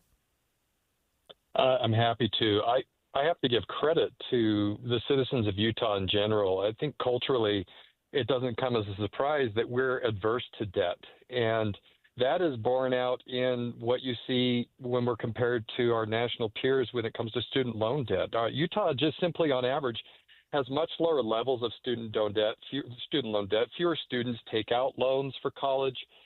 Typically, students try to do it pay as you go. They take jobs, they work and go to school part-time or full-time, and they look to exhaust other opportunities for them to find ways to pay for college without taking on debt. And I have to commend them for that. I think that they're very wise with their choices. Well, to that point, the national debt, the average is about $39,000 per student, and here in Utah, it's about $18,000. I mean, it's less than half. To your point, it is incredible how affordable it is relative to other states. In part because we have, I think, the latest numbers we saw, we have the fourth lowest tuition in the nation.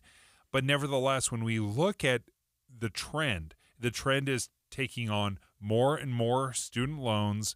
And I guess maybe the question I would have is, how do we avoid or continue this good trajectory that we're on and not get sucked over into what is happening nationally? Yeah, it's the exact right question. And it's the question that we're always asking and making sure that we're focused on. First of all, to your point, we do have among the very lowest tuition in the country, and that's in part because we run our institutions very efficiently, but also because the legislature is a huge partner in helping keep tuition affordable for Utah residents. And we're so grateful for their support and their investment in higher ed because it's great for Utah. But just because we're among the lowest doesn't mean that we take our focus away from keeping it affordable. So, one of the things that we're ensuring that we do is to always be looking at how can we find ways to cut costs? How can we find ways to be more efficient? How can we put downward pressure on what we see as accelerating costs in higher education? Now, if you look at Utah's schools over time, we actually have become more affordable over time. In other words, with calculating inflation, the cost of attending our Utah schools has gone down over the last 10 years as compared nationally, where it's accelerated past inflation. That's because of that ever focus on looking for ways to cut costs, to keep those costs low, and to continue partnering with the legislature and their willingness to focus on keeping it affordable for Utah students. The other thing that we also think is really helpful is that we have such a wide variety of options in higher education. Many people don't realize that part of the system of higher education are our technical colleges. They are such a good bargain because they're They're very affordable. You can get a certificate from these technical colleges quickly and get into the workforce. We also have our community colleges, our regional universities. All of these are affordable options. We want to make sure students know every option they have before they make a decision about how to invest in their education. I want to just take a moment here and go more in depth on the affordability component, like how to make college more affordable. And you pointed out the technical colleges. I'm also thinking about when my kids were in high school, they enrolled in concurrent enrollment with, I believe, Salt Lake Community College. Community colleges are far less expensive to attend than the university in terms of tuition. We spoke with Jessica Euler, who is a financial aid expert at Weber State University, earlier in the show and yesterday as well. And she talked about making sure that students are filling out the FAFSA form to see if they qualify for Pell Grant money, which could cover the cost of tuition. Is there any other component besides, well, work a full-time job and go to college that you can think of that we could throw into that mix, Commissioner? Well, I love the things that you've brought up already. Concurrent enrollment is probably the greatest bargain in the country when it comes to earning college credit, because you're getting college credit for $5 a credit hour. No one can match that in the United States. And to be able to do that and get high school credit at the same time shows how the ingenuity of Utah continues to help us lead. Another thing to consider is we have an amazing college savings plan with My 529. We've always encouraged families to start early in saving. With My 529, it's recognized as the gold standard for college savings plans in the United States. People from other states invest in our My 529 plan because it's so good. And that builds up over time, earns compound interest. That's another great way. You can do that for grandkids. You can do that for nieces, nephews, as well as your own kids or for yourself. So we encourage that. Another thing that you probably saw a story recently, University of Utah announced expanding what we call prior learning credits. This is where we look at your life experiences and determine if it's given you competencies that can qualify as credit for courses rather than taking the courses themselves. We've been pushing and encouraging all of our institutions to expand opportunities for people to get credit for their life experiences, to look at the things that they've done in their jobs, or if it's military service or church service or other life experiences, that can also get you college credit without you having to pay tuition. That's another way we're trying to help students accelerate the path to getting a degree or certificate. I just saw that at the University of Utah. Will that be available, getting college credit for, say, missionary service or military service? Will that be available elsewhere? Absolutely. We're aggressively trying to expand those opportunities at other institutions. Some of our institutions already do recognize that. But it was great to see the University of Utah lead the way on expanding these. I think that helps us advocate for these kinds of programs. And I think this is a trend you'll start to see nationally as universities look to help students make higher education more affordable. And Dave had mentioned yesterday this to me, and it is a fascinating concept. And I asked him, well, how many credit hours is that good for? And you surprised me, Dave, when you said it's basically a semester, up to 12, right? Yeah, that's right. Yep. Yeah, so incredible. Based on life experience, yeah. That can be a game changer, because if you're not paying for those 12 credit hours in the cost of tuition, that's a good amount of savings. So looking forward to see that program take flight. Thank you so much, Commissioner of the Utah System of Higher Education, Jeff Landward, on the line with us for the last few minutes. Talk about a number of things in light of the Trump administration's push to recoup some of the student loan defaults that have been going on. One of the things we just explored with the Commissioner of Higher Ed is how to go to college for less. And how exciting it is to look, and even though it feels like college is too expensive and we could be drowning in it, when you compare it to other states, that's a crucial component to it. That we are the fourth most affordable tuition in the country, that we carry about half the student loan debt as everyone else. We are headed in the right direction, but to his point, we got to make sure we stay on the good path and don't get sucked into these endless loans that we'll be paying off for the next 30 years. It sounds like concurrent enrollment at the high school level is part of this $5 a credit hour. And then parlaying that into, just my opinion, into maybe Salt Lake Community College, an associate's degree, and then from there figuring out your path for your future and your career and where the universities fit into that. So great advice. Again, it would ask you to please podcast the last couple of days. Maybe we can package this up for our listeners in one big, happy, long podcast that they can listen to all at once. Straight ahead, this was a sad moment for Dave. He confessed to me yesterday that he had forgotten about, he's getting sad just thinking about it. So he had a big event planned with his son this last weekend, and I don't know how in the world he forgot all about it, Dave. We call it bad fathering. Being a bad father, that's how you forget about this stuff. But here's the deal. Straight ahead, I'm going to make you feel better about the fact that you forgot. Next. This is Derek Miller speaking on business. Since 1975, Parr, Brown, Gee & Loveless has been a trusted partner for Utah businesses. Their experienced team offers top-tier legal counsel, helping companies navigate challenges and drive success. Shareholder and attorney at Parr, Brown, Gee & Loveless, Jonathan Hafen, joins us with more. At Parr, Brown, Gee & Loveless, we are proud to celebrate 50 years of serving Utah's business community. As Utah has grown into one of the top places to do business, we've had the privilege of supporting both local and national companies as they thrive here. With this growth, businesses need sophisticated and trustworthy legal counsel, and that's where we come in.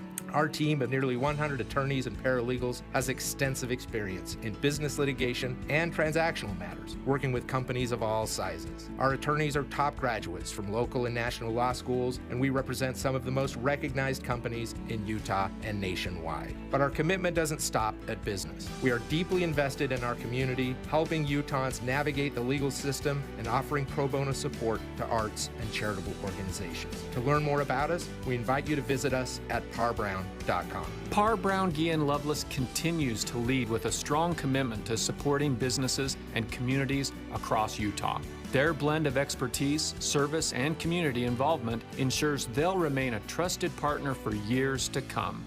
I'm Derek Miller with the Salt Lake Chamber, speaking on business. At Intermountain Health, we believe life is a circle.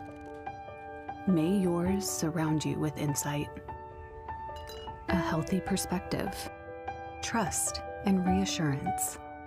The belief that our differences aren't that different, and compassion just when you need it most. Life is a circle. May yours help you live the healthiest life possible. Intermountain Health. Dave, and Dujanovic. So Dave had some concert tickets for this last weekend.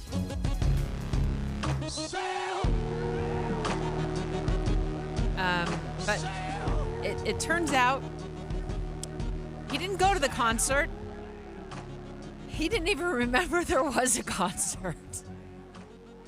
I'm so angry. AWOL I am Nation, so angry at myself. I heard the concert was amazing too. No, I heard it was terrible. I didn't miss anything. See, you have to walk our friends who are listening through what you told me yesterday in our afternoon meeting, and I just stared at you in disbelief. But then I came to realize it could happen to the best of us. And it probably has. And I've got the science behind why you didn't go to the concert. Well, if it happens to the best of us, it can definitely happen to me because I'm certainly not the best of us. But I will tell you, I was driving to church. My wife is sitting shotgun. My son's in the back seat. We're driving along. On Sunday? On Sunday, Okay. Sunday morning. And my 15-year-old's like, Dad, we missed the concert last night. I'm like, what? Huh? What? My mind is racing. I'm like, no. This is not it. It's next By the week, way, right? It's next week. It was also his Easter present. It just gets worse. And he's like, I'm like, what? Did we seriously miss it? He's like, yeah, it was last night. I'd completely and totally forgotten about it. And I didn't remember. He didn't remember. My wife didn't remember. Nobody remembers. What did you do the night before? We went out and took our daughter-in-law out for her birthday. So I was with another child ignoring the other child. Like, it's just... You didn't see any of the traffic in downtown for the concert or anything like that? I wonder why it's so busy down here. What's going on? I wonder if there's like something big going on, like maybe a concert. No, probably not. It was absolutely, I'm still sick about it. I'm so angry. And then I started thinking, like, how does this happen? And, trying to rationalize in my brain that I'm not actually the worst father, though I think I clearly am. So you go, no, you're not. So you went online, you buy 2 tickets. Okay, you had to go through some steps, right? I did. No, I went somebody through else steps. do this for you? No, I purchased them myself. I caught them on pre-sale. Are you ready? What was Saturday? Was that May 4th? Yeah. May the 4th be with you, right? No, I think it was the 3rd, but close enough. Okay, may the whatever be with whoever. Okay, so this is when it happened. May 3rd, 2025. I purchased these tickets September 17th of 2024. October, November, December, January, February, March, April, May. I bought them 8 months ago. How could I possibly remember that this was going to happen? Now, I just burned $100 on tickets and I'm to a concert that I genuinely was excited to go to. But what in the world are they doing 8 months out selling tickets and be like, hey, you'll remember this, right? Yeah, so don't get in the blame the messenger mode. I know you're rationalizing, and I totally understand that. You need to look at your brain. Okay. You said you'd make me feel better. I'm going to make you feel have better. Yet to make me feel better about anything. I just want to say the fact that you purchased them pre-sale in September would make me personally feel even worse that I forgot because you went through all of these steps and you did it yourself. I thought, man, maybe your son bought them, and they were his Easter gift. Yep. Okay, so there will be none of this on Saturday night for Dave and his 15-year-old son. And it was the next day. They're driving to church. His son reminds Dad that we missed the concert last night, Dad. So the science behind why you forget things so quickly, it is an article on an app that I downloaded called Medium. And they went into the details, Dave, and this should make you feel better. It happens to a lot of us, and here's why. I think we put way too much pressure on our brains to just automatically remember all the things that we need to do every day, let alone what we have coming 7 months down the road.